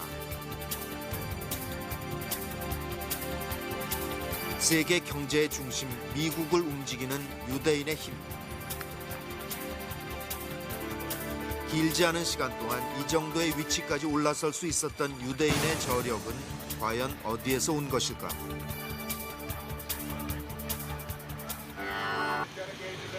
뉴욕주 최고 법원을 중심으로 수많은 법률 회사들이 모여있는 법조인 거리다. 이곳에 있는 어떤 법률 회사를 찾아가건 유대인 변호사를 쉽게 만날 수 있다.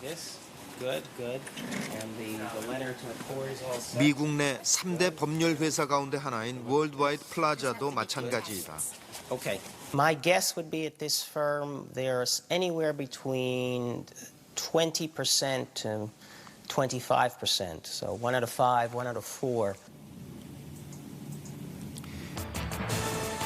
이러한 배경에서 유대인들은 특히 금융업에서 두각을 나타내왔다.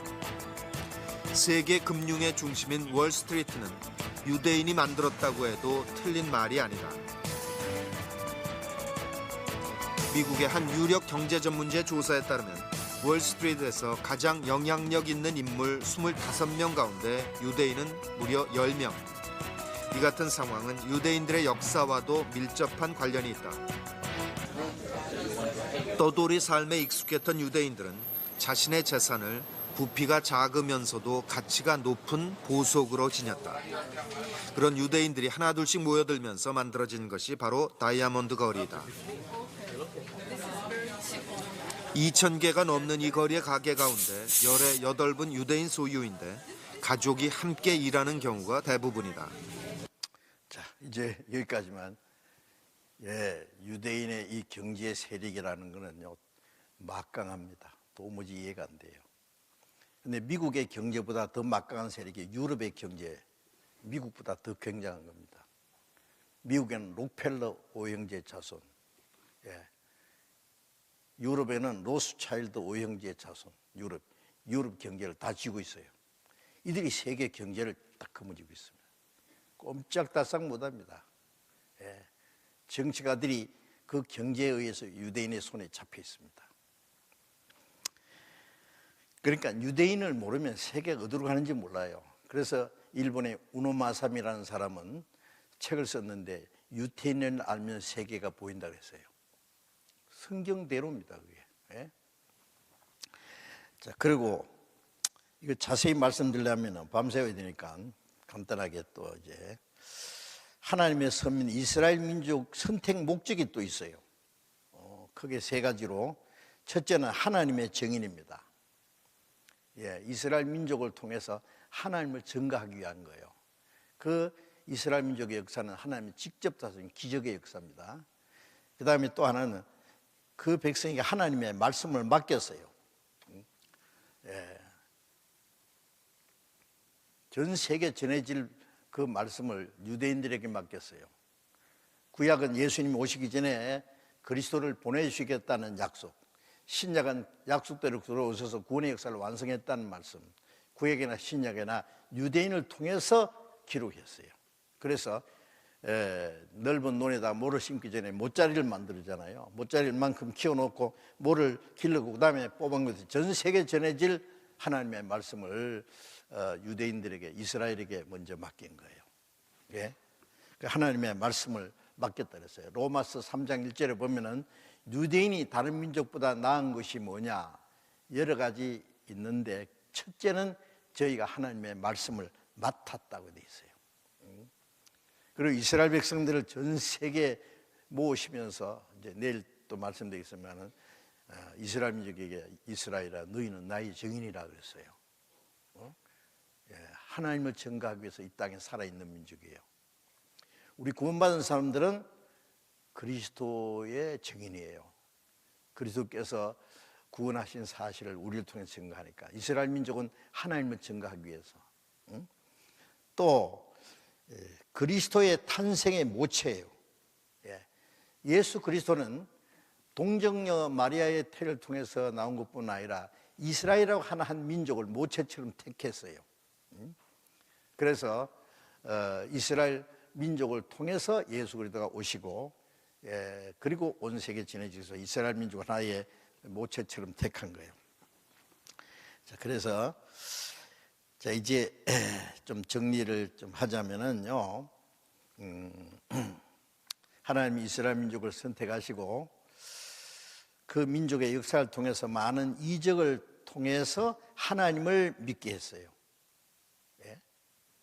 그리고 이스라엘 민족을 하나님 믿게 한 다음에 그들에게 하나님의 말씀을 주셨는데 그게 구약 성경이에요.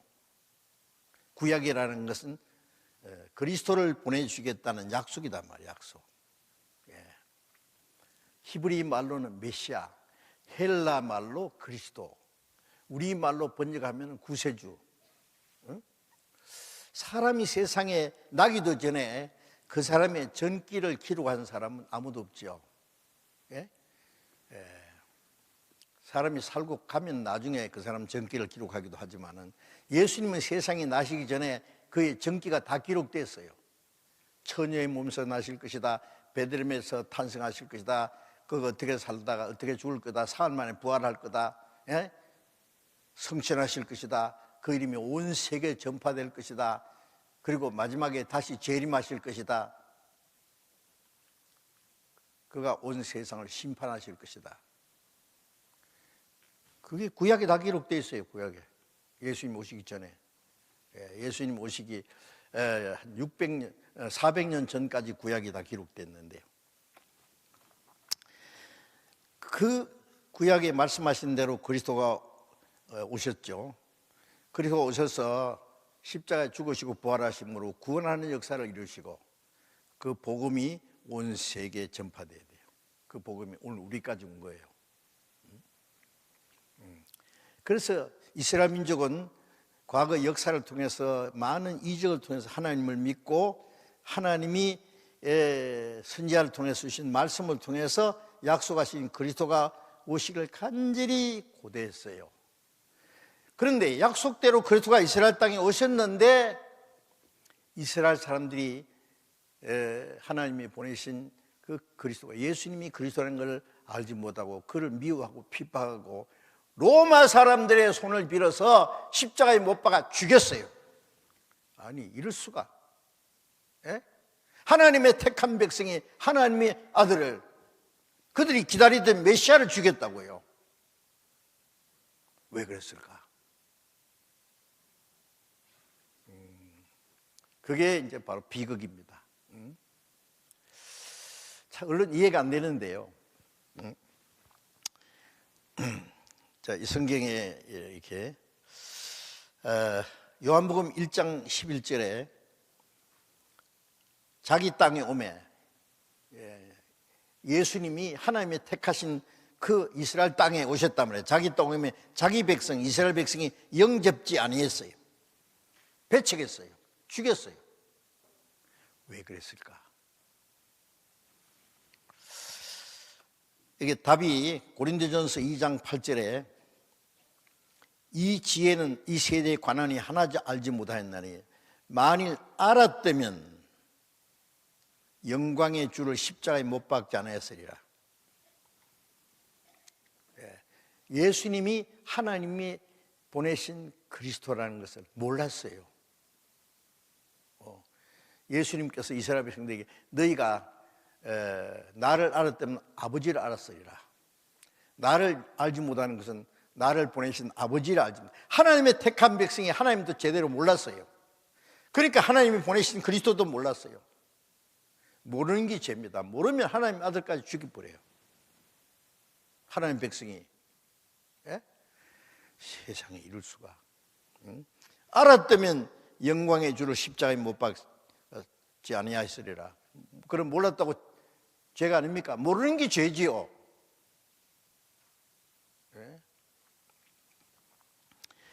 자, 그래서 그런데 이걸 이제 좀 우리가 이스라엘 민족 편에서 조금 이해를 해야 될 문제가 있습니다. 구약 성경에 하나님이 약속하신 메시아가 두 가지 그리스도의 상이 있어요. 구약에 나타난 그리스도의 상이 두 가지예요. 하나는 고난받을 그리스도, 하나는 영광 받으실 그리스도. 두 가지 있어요. 구약 그리스도는 그리스도인데 고난받을 그리스도는 첫 번 오시는 초림하시는 그리스도. 인간의 죄를 대속하기 위해서 속죄제물로 죄 없는 분이 십자가에 죽어서 우리 죄를 대속하시고 우리 영혼을 구원하시는 그리스도. 그게 구약에 자세히 기록되어 있어요. 또 하나는 그 복음이 온 세계에 전파되고 재림하실 때에 만왕의 왕으로 오시는 그리스도. 첫 번 오시는 예수님은 인간의 죄를 대속하기 십자가에 죽으시고 부활하시고 승천하시고 그 복음이 온 세계에 전파. 다시 오실 때는 구원받은 성도를 마지막에 다 데려가시고 믿지 않는 자를 심판하세요. 이 세상을 다 심판하세요. 구원받지 않고 죽은 사람도 음부에서 끄잡아내가지고 심판을 지옥에 보내고 이 지구는 완전히 하나님이 심판해요. 심판주로 오시는 만왕의 왕으로 오시는 킹 오브 킹이라고 그러죠. 이 두 가지가 구약에 기록되어 있다니까요. 그래서 그러니까 이스라엘 사람들은 그리스도가 온 시기를 간절히 고대하기는 고대했는데 착각을 했어요. 왜요? 어떻게? 처음부터 왕으로 오시는 메시아만 기다렸어요. 왜? 왜 그랬을까요? 잠깐 말씀드린 대로 이스라엘 민족은 예수님이 오시기 586년 전에 바벨론에 의해서 솔로몬이 지은 성전 다 빌려버리고 유대인 예루살렘의 왕을 눈을 빼가지고 쇠고라기 치어서 바벨론을 끌고 가고 가난한 농부들만 조금 남겨놓고 몽땅 바벨론의 포로로 잡아왔어요. 70년 동안 포로 생활하고 70년 만에 돌아오게 하려는 약속대로 정확하게 70년 만에 이스라엘 땅으로 돌아오기는 했지만은 바벨론 다음에는 주권은 없어요. 이제 바벨론, 그 다음에 메데파사, 헬라, 로마 강대국의 식민주가로 계속 고통받고 있어요. 로마가 가장 강력하게 이스라엘 다스렸어요. 로마가 세계에서 가장 강력하게 과거 통치했다는 거 알죠? 근데 역사 지도를 펴놓고 보면은 공교롭게도 이스라엘이 중앙이 되죠. 로마가 다스리는 판도의 중앙이에요. 강력하게 다스렸어요. 서기 70년에 예수님을 죽인 유대인들 그 하나님 벌로 로마 군대 타이투스 대장이 와서 그 당시 제2성전 바벨론을 갔다가 돌아와서 다시 지었는데 그리고 이스라엘의 헤롯 왕이 유대인들에게 환심을 사기 위해서 그걸 정축해가지고 48년 걸려서 지은 웅장한 성전인데 그걸 서기 70입니다. 불지를 벌이고 유대인 110만 명을 무자비하게 죽여버리고 그리고 그때부터 나머지는 전 세계에 쫓아내요. 유대인들을 이스라엘 땅에 사는 걸 허락하지 않고 다 쫓아냈어요. 그때부터 1900년간 전 세계에 뿔뿔이 흩어져서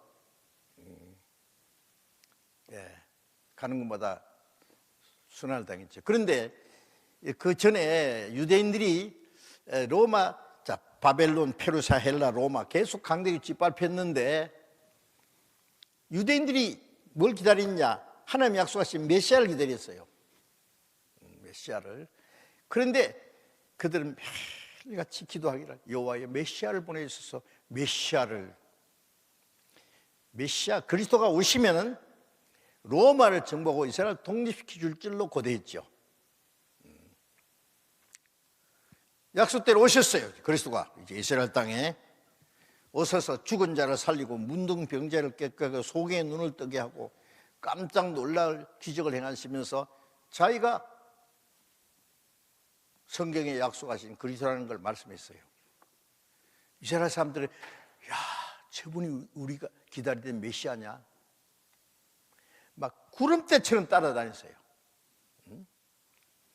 저분이 로마를 정복하고 이스라엘 독립시키고 지상에 그리스도의 왕국을 이루어 주실 분이다. 그렇게 생각한 거예요. 구약이 그렇게 하나님이 약속했는데 하나 까먹은 것은 하나님의 계획은 이스라엘을 독립시키기 전에 이스라엘 로마 그 강대국의 세력에서 그들을 해방시켜서 독립해 주는 것이 첫째가 아니라 이스라엘뿐 아니라 온 세상 모든 사람들이 사탄의 권세 사로잡서 죄와 죽음의 권세 잡서 이건 영원히 지옥으로 끌려가요. 지옥으로 끌려가는 그들을 죄와 죽음과 사탄의 권세에서 해방시켜서 구원해서 천국 들어가는 천국에 들어갈 백성을 만드는 것이 목적이에요. 하나님은.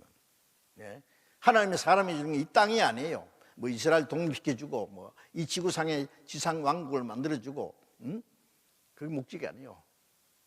그보다도 사람의 영혼을 죽음과 사망의 권세에서 사탄의 세력에서 구원해서 천국 갈 백성을 만드시는 게 첫 번 목적이고 복음이 온 세계에 전파된 다음에 하나님의 약속대로 만왕의 왕으로 오셔서 이 세상을 심판하시고, 그리고 이 지구를 재창조해서 요한계시록 20장에 보면 지상에 1000년 동안 그리스도가 다스리는 왕국을 이루고 지상천국이에요. 예. 그리고 마지막에 이 지구를 없애버리고 영원한 새하늘과 새 땅으로 다 옮기는 거예요. 자, 그거는 이제 다음에 말씀드리기로 하고, 어쨌든 만왕의 왕으로 오시기 전에 그리스도께서 구세주로 십자가에 죽어 부활해야 구원해요. 이스라엘 사람들은 그걸 몰랐어요. 한 가지를 너무 골똘하게 생각하면은 그보다 더 중요한 다른 한 가지를 잊어버려요. 이스라엘 사람들은 자나깨나 민족적인 문제, 육신적인 문제, 현실적인 문제를 해결해 주는 메시아를 기다렸어요. 자기들이 영혼을 구원하는 메시아는 깜빡 까먹어버렸다고. 요즘에 기독교인들도 그런 것 같아요. 열심히 교회 다니면서 오늘 밤이라도 죽으면 자기 영혼이 어디로 갈 거예요? 그 심각하게 생각 안 해요. 이상하잖아요? 생각해 보셨어요? 사람이 거듭나지 않으면 하나님 나라를 볼 수 없느니라. 볼 수 없는 데 들어가겠어요? 천국 가는 단 한 가지 조건은 교회 열심히 다니면 간다든지, 착한 일 많이 하면 간다든지, 돈을 많이 바치면 간다든지, 그 한마디도 없어요. 그런 거는. 천국 가는 단 한 가지 조건은 거듭나야 돼요. 구원받는다, 거듭난다, 딱 같은 말이에요, 사실은. 근데 그거 심각하게 생각 안 해요. 뭐 교회 다니면 믿는 것이고, 믿는 건 다 받았고, 뭐 다 받았대요. 언제 받았냐? 이날부터 받았고, 받았으면 받았고, 믿었으면 받았고. 천천히 해봐요. 언제 믿었냐고. 두리뭉실해? 그리고 뭘 했냐면요, 교회 가서 기도하는 거 들어보면은요, 주시옵시고, 주시옵시고. 옛날에 부처 앞에가 복 달라고 하던 거예요. 우리 아들 이번에 대학교 합격 다 하게 해주십시오. 온 가족들 건강하게 해주시옵시고, 남편 사업 잘 되게 해주시고, 만사형통하게 해주시옵시고. 하나님 내 영혼 구원받게 해주시고 거듭나게 해주시고. 그런 기도했어요? 안 하잖아요. 관심 없어요. 이스라엘 백성들이 말이에요, 자기들 영혼을 구원은 생각 안 하고 이스라엘 독립시킬 거, 강대국이 짓밟히니까 그것만 억울해가지고, 그것이 그리스도를 배척한 원인이에요. 지금 21세기 기독교인들하고 어쩌면 똑같은지 몰라. 자, 어쨌든 그런데 막 구름대처럼 막 예수님 따라다니는데 이스라엘 백성들은 저런 분인 것 같으면, 저런 기적이 있는 분인 것 같으면 로마를 정복하고 이스라엘 독립시키는 문제도 없을 텐데, 아무리 기다려도 뭐 로마를 정복해 주겠다든지 이스라엘 독립시켜 주겠다든지 한마디도 안 하는 거예요. 안 해줬거든요. 이스라엘 사람들은 시간이 지날수록 힘이 쫙 빠졌어요. 우리가 기다리는 메시아는 이게 아닌데, 예수님이 하시는 말씀은, 예수님이 요한복음 6장에 보면은 예수님을 따라다니는 사람들이 남자면 5천 몇 명이니까 뭐 몇만 명도 될 수 있을 거예요. 그런데 3일 동안 예수님 따라다녔는데 이제 집으로 돌려보내야 될 텐데 먹을 게 없어. 그래서 예수님이 기적을 베풀어서 5천여 명의 떡을 만들어 먹이신 사건이 있어요. 그런 일이 2번이나 있어요. 이스라엘 사람들 깜짝 놀랐죠. 여러분 뭐 떡 5개 물고기 2마리 가지고 5천여 명 먹었다는 게, 에이 세상에 거짓말 줄 알아요. 그런 게 어디 있어? 여러분 예수님 이상하게 생각하지 마세요. 떡 5개 물고기 아무것도 없어도 만들 수 있어요. 우리가 떡을 만들려면은 농사를 지어서, 그걸 뭐 밀이나 보리나 가루를 만들어 가지고 그 떡을 만들어 먹되 밥을 먹든지 하잖아요. 농사를 지어서. 하나님은 그런 과정을 없이 당장 아무것도 없는 데서 뭐든지 만드시는 분이에요. 창조주입니다. 뭐가 이상해요? 응? 예. 죽어서 썩어서 냄새나는 나사로를 말씀 한마디 살렸는데 하나님이 그거 못하세요? 그것도 못하는 하나님을 믿어요? 창조주시라니까요. 응? 그래서 그런 기적을 행하는 걸 보고 유대인들은 야, 저런 능력 있는 분 같으면은 로마를 정복하는 건 문제도 없었는데 제 양반이 도대체 언제까지 우리 마음만 이렇게 막 애타게 만들어 놓고 더 이상 못 기다리겠다. 그래서 예수님을 잡아서 억지로 임금을 삼으려고 했어요. 응? 예. 예수님을 앞장서야가지고 로마를 향해서 아마 한번 혁명운동을 일으키라고. 예수님이 오시자마자 로마를 정복하고 이스라엘 독립시키면 십자가는 누가 죽어요? 예? 십자가에 예수 안 죽으시면 우리가 어떻게 구원받느냐고요. 우리는 예수님이 로마를 정복하고 독립시키면 독립시켰지. 그러나 만왕의 왕이면 왕이지 지옥 갈 죄인하고 무슨 상관이 있냐고. 우리가 예수를 믿는 것은 예수님이 우리 죄 때문에 십자가에 죽으시고 우리 죄를 사하시고 부활하심으로 사망의 권세를 깨치고 우리 영혼을 구원하니 하셨기 때문에 우리가 예수를 믿는 것이지요. 유대인들은 예수님이 십자가 못 박아 죽여놓고 지금이라도 뛰내려오라고. 그러면 우리가 믿겠노라. 예수님이 힘이 없어 십자가 죽은 줄 아세요?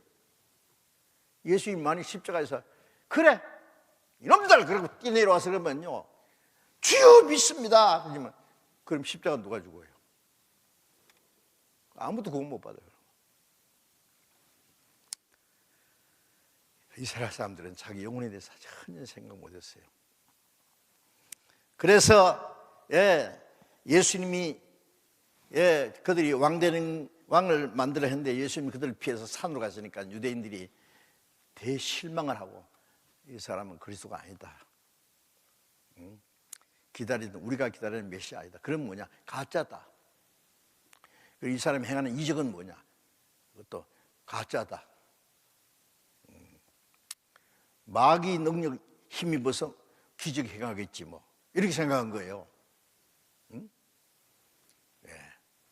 예수님은 너희는 썩는 양식을 위해서 일하지 말고 영생아 누리는 양식을 위해서 이 양식은 내가 너희가 주이라. 나는 하늘에서 내려온 산떡이니 사람이 이 떡을 먹으면 영생하리라.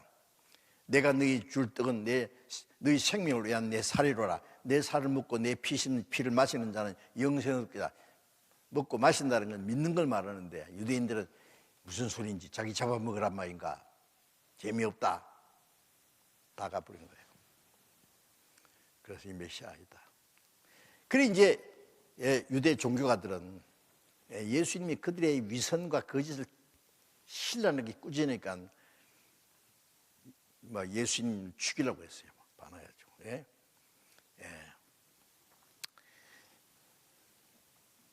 유대인들이 말하기를 지금 많은 사람들이 예수를 따르는데 로마는요 눈을 크게 뜨고 저 예수라는 사람을 앞세워서 정말 로마령에서 저항운동이라도 독립운동을 할 거냐? 독립운동 하기만 해봐라 임마. 그리고 이제 로마 군대를 다 집결시키려고 했어요. 그래서 유대 종교가들은 이제 이스라엘 독립은 싹히 노랗고 독립은 고사하고 예수 때문에 나라 망하게 생겼어. 만약 우리가 독립운동하는가 싶으면은 로마가 와서 우리가 한번 또 덮칠 텐데 예수 때문에 나라 망하게 생겼어. 그러니까 대지산 가이바하는 말이 아니 이제 독립은 이제 아니고 예수 때문에 우리나라 망하게 생겼어. 그러니 어떻게 죽여야지 어떻게. 그런데 우리는 사람 죽이는 권한이 없잖아. 총독 로마에서 보낸 총독이 재판장이니까 재판장이 정식 사형 선고를 내려야 죽일 수 있어. 그러니까 저 예수를 끌고 와서 여러 가지 거짓 증인을 세워가지고 이 사람 가이사의 반역자고 세금 바친 거 금하고 뭐 어쩌고 해가지고 거짓 증인을 세워가지고 십자가 못 박아 죽여달라고 해. 그래서 예수님을 잡아가지고 빌라도 앞에 끌고 가서 재판했잖아요. 자, 마태복음 27장을 찾겠습니다. 성경.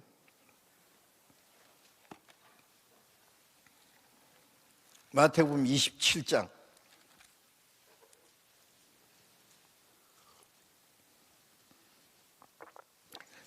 23절, 마태복음 27장 23절. 빌라도가 가로되 어찌 미녀 무슨 악한 일을 하였느냐? 저희가 더욱 소리 질러 가로되 십자가에 못 박게 하겠나이다 하는지라. 빌라도가 아무 혐도 없이 도리어 밀란이 나는 것을 보고 물을 가져다가 무리 앞에서 손을 씻으며 가로되 이 사람의 피해에 대하여 나는 무죄하니 너희가 당하라. 백성이 다 대답해 가로되 그 피를 우리와 우리 자손에게 돌릴지어다 하거늘 이에 바라바는 저에게 놓아주고 예수는 채찍질하고 십자가에 못 박히게 넘겨주니라. 빌라도는 아무리 조사해 봐도 미리 조사해 봤죠. 요즘엔 말이요, 비밀 정보원 동원해가지고 예수라는 사람이 정말 정치적인 운동을 하는지 독립운동을 하는지. 근데 아무리 조사해도 그런 거 없거든요. 그래서 빌라도 알았어요. 이 파렴치한 종교가들 자기들 뜻이 이루어지지 않으니까 예수를 위해서 죽이려고 하는구나. 그래가지고 빌라도는 3번이나 이 예수라는 사람 조사해 봤는데 죽일 죄 없어. 그런 거 없어. 너희들이 말하는 그런 죄 없어. 예수라는 사람이 이 양반 내가 언제 그런 일이 있냐고 한마디도 말했는데 말을 딱 하고 봉우리처럼 말이야. 저 사람은 자기가 왕이 됐습니다. 아니 이런 벙어리가 왕이 된다겠냐? 말도 안 되는 소리 있네. 예수님은 가이사에게 바칠 건 가이사에게 바치고 하나님께 드릴 건 하나님께 드리라고 했는데 아니거든. 전부 거짓말을 해가지고 예수를 억지로. 그래서 빌라도는요 알고 있어요. 이 파렴치한 종교가들 아무리 봐도 예수는 죽일 죄 없어. 죄 없는 사람은 어떻게 십자가 못 박아 죽이느냐. 그러니까 여보시오 빌라도, 아까부터 가만히 보이. 당신도 이제 예수가 한통속이네. 당신도 그러면 가이사의 반역자요. 어쩌? 자기까지 싸잡아가지고 가이사 반역자면 이 빌라도가 용감한 사람 무엇이 어째? 이제 죄 없는 예수를 죽이라더니 나까지 뭐 누가 죽는지 한번 해보자 이래야 될 텐데 빌라도도 비겁쟁이였어요. 이 유대인들을 막 자기들 종교적인 비만 그들이 막 들고 일어나다 데모하려고 하니까 데모 일어나면은 로마 정부에서 빌라도 정치 잘못해가지고 소환해 갈 거예요. 빌라도도 목이 달아나도 재판장은 말이야 정치가는 옳은 걸 옳다고 해야 되는데 비겁했어요. 그래 죄 없는 사람 죽이란 말이지. 그러면 죄 없는 사람을 죽이되 죄 없는 사람 죽이는 책임 나한테 없대. 이제 뒤에다가 물을 떠놓고요 씻어요. 손으로 씻고. 자, 죄 없는 사람을 죽이는 이 피값은 나는 아니다. 이제 나는 죄 없다고 했으니까 피값을 너희들이 받으라. 나는 아니다. 유대인들은 좋습니다. 그 피를 우리와 우리 자손에게 돌리죠다. 그래서 예수님은 십자가에 못 박히게 사형 판결을 냈어요. 역사상 최고 불법 재판이 이루어진 거예요. 자, 그래서 어떻게 됐어요?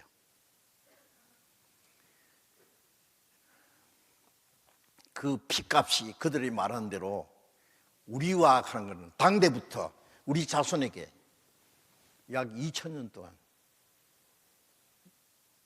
죄 없는 하나님의 아들 그리스도를 죽인 죄값 피값이 이스라엘 백성들이 얼마나 많이 죽었습니까? 역사 속에. 2차 세계대전 때 불과 몇 년 만에 유럽에서 죽은 유대인만 600만 명. 생각해 보세요. 전주 인구가 얼마지요? 몇십만 명? 60만 명이에요? 이런 10개도 더 되네요. 진짜. 유대인 600만 명을요. 제가 독일의 유대인 강제 수용소 몇 곳에 가보고 폴란드의 아우슈비츠 강제 수용 제일 큰데 몇 년 전에 가봤어요. 얼마나 많이 죽였는지 몰라요. 막 하루에도 막 수천 명씩 막 수만 명씩 막 죽였어요.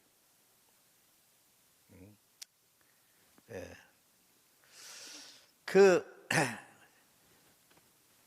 유대인들을 막 인간이 상상할 수 있는 모든 잔인한 방법을 다 동원해서 죽였어요. 뭐 아이고 어른이고 뭐 남자고 여자 할 것 없이 막 무지하게 죽였어요. 그냥. 응? 예. 산 사람을 말해 고리 쪼개 가지고 인체 실험하고 막 칼로 막 아무데나 막 찢어 가지고 막 아무 데나 집어넣고, 예. 화학 약품을 집어넣어 가지고 어떻게 병들어 죽는지, 병균을 집어넣어 어떻게 인체 실험을 얼마나 많이 했는지 아세요? 예. 산 사람을 막 똥통에다 집어 던져 가지고 막 죽이고, 면 밑에 떨어져서 어떻게 죽는지, 어떻게 얼어 죽는지 별 실험을 다 했다니까요.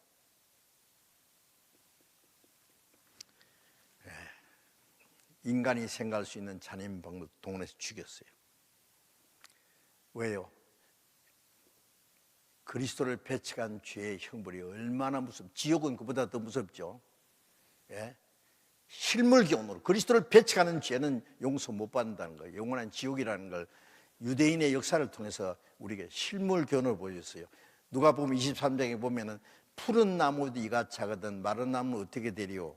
수수께끼 같은 말씀인데, 푸른 나무하고 마른 나무 같다고 불질러 버리면 푸른 나무가 타버릴 정도 되면 마른 나무는 얼마나 더 잘 타겠느냐.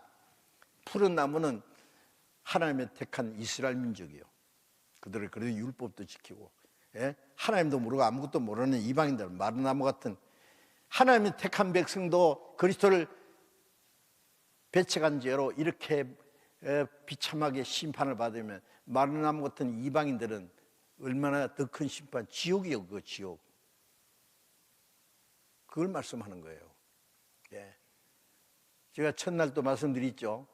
도덕적인 죄는 용서 못 받을 죄가 없지만은 우리를 구원하시는 그리스도, 구원하시는 일하는 그리스도를 배척하는 죄는 용서 못 받아요. 그 죄는 지옥 가는 길밖에 없어요. 어떻게 하실래요? 예? 그래서 유대인들이 그리스도를 배척한 죄로 어떤 형벌을 받을 것이 말씀하셨는데요. 유대인 환란에 대해서 이거 긴 거 보여드리면 또 좋긴 좋은데요. 짧은 거 하나 보여드릴게요. 제가 그 강제 수용소 같은 데 가서요. 유대인 계속 보여줘요. 그 학살당하는 실제 장면 찍어 놓은 거예요. 그걸 필름을 살라고 아무리 해도 자기들이 보여주기만 하고 팔지는 않아요. 몇 가지를 제가 구해왔는데 구할 수가 없더라고 그게. 응? 예. 그리고 아이들한테는 안 보여줘요. 예. 아이들은 못 보게 이만큼 높이 놓고요. 아이들 봐도 안 보이게. 하도 끔찍해서요. 응? 미국의 워싱턴 DC의 백악관 건너편에 홀로코스트라고 하는 유대인 학살 기념관이 있어요. 아침부터 저녁까지 많은 사람이 오는데 돈 한 푼 안 받고 보여줘요. 계속 그때 죽은 사람들의 신발, 안경, 그냥 유대인들 강제 수용소로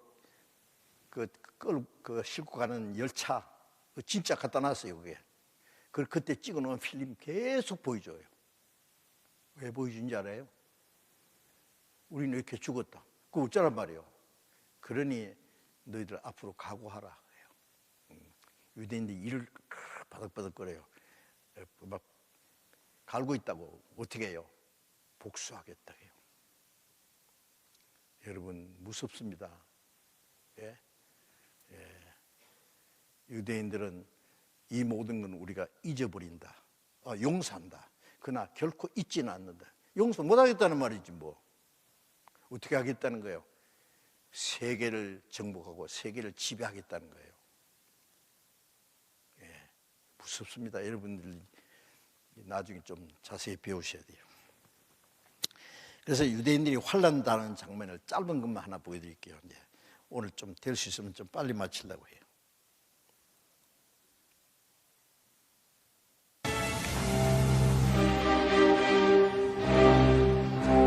가스실입니다.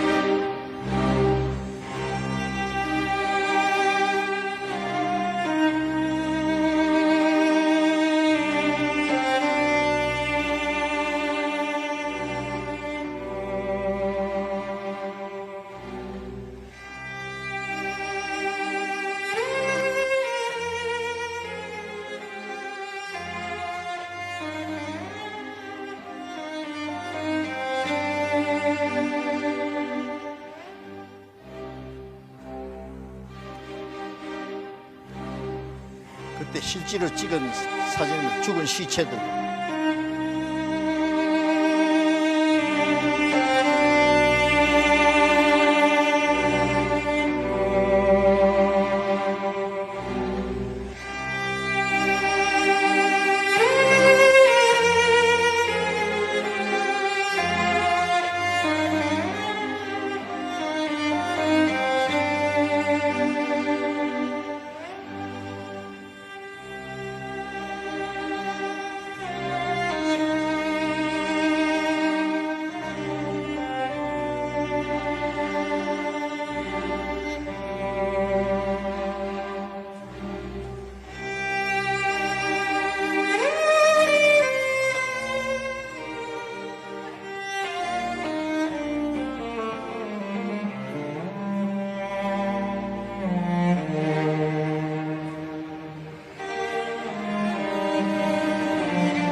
그리스도를 배척한 죄가 심판이 얼마나 무섭다는 걸 이스라엘 민족을 통해서 보여주신 것입니다. 자, 그래서 약 2000년간 전 세계에서 죽임을 당한 유대인들이 이스라엘 땅에 돌아간 것은 주님이 오실 날이 너무 가까웠다는 걸 우리는 마지막 시대에 사는 게 확실합니다. 여러분들, 이번에 우리가 모여서 이렇게 말씀을 배우게 된 것은 우연이 아닙니다. 하나님께서 이번에 우리에게 아주 가장 중요한 기회를 주신 게, 하나님이 구원받을 수 있는 기회를 주셨으니까 다음에 미루지 마세요. 끝까지 말씀을 간절한 마음으로 말씀을 듣기만 하면은 우리가 구원받기 원하기보다도 하나님이 우리를 구원하시기를 더 원하세요. 사람이 구원받기 받지 못하는 것은 하나님은 그렇게 원하시는데 사람이 원치 않아요. 그러면 안 되는 거죠. 그래서 이번에 새로 참석하신 분들도 다 하나님의 은혜를 깨닫고 구원받을 수 있기를 간절히 우리가 기원합니다. 기도하겠습니다. 자비로우신 우리 아버지 하나님, 하나님을 멀리 떠나 죄 가운데 빠진 저희들, 우리 육신의 소욕을 쫓아서 이 세상의 헛된 것을 위해서만 살아가던 저희들, 이 마지막 때에 우리에게 하나님을 알게 하시고 우리가 구원받을 수 있는 귀한 기회를 주신 것 감사합니다. 하나님, 이스라엘 민족을 선택하시고 그 민족의 역사를 통해서 하나님의 살아계심을 증거해 주시고 우리 영혼이 구원받을 수 있는 귀중한 기회를 주신 것 참으로 감사합니다. 오늘 말씀 들은 모든 사람들, 하나님의 이 말씀을 헛되이 저버리지 아니하도록 간절하고 겸손한 마음으로 말씀을 받아들이고 이번 집회가 끝나기 전에 우리 다 구원을 받을 수 있도록 주님, 우리를 불쌍히 여기주시고 자비를 베풀어 주시옵소서. 우리 주 예수님 이름으로 기도드렸습니다. 아멘.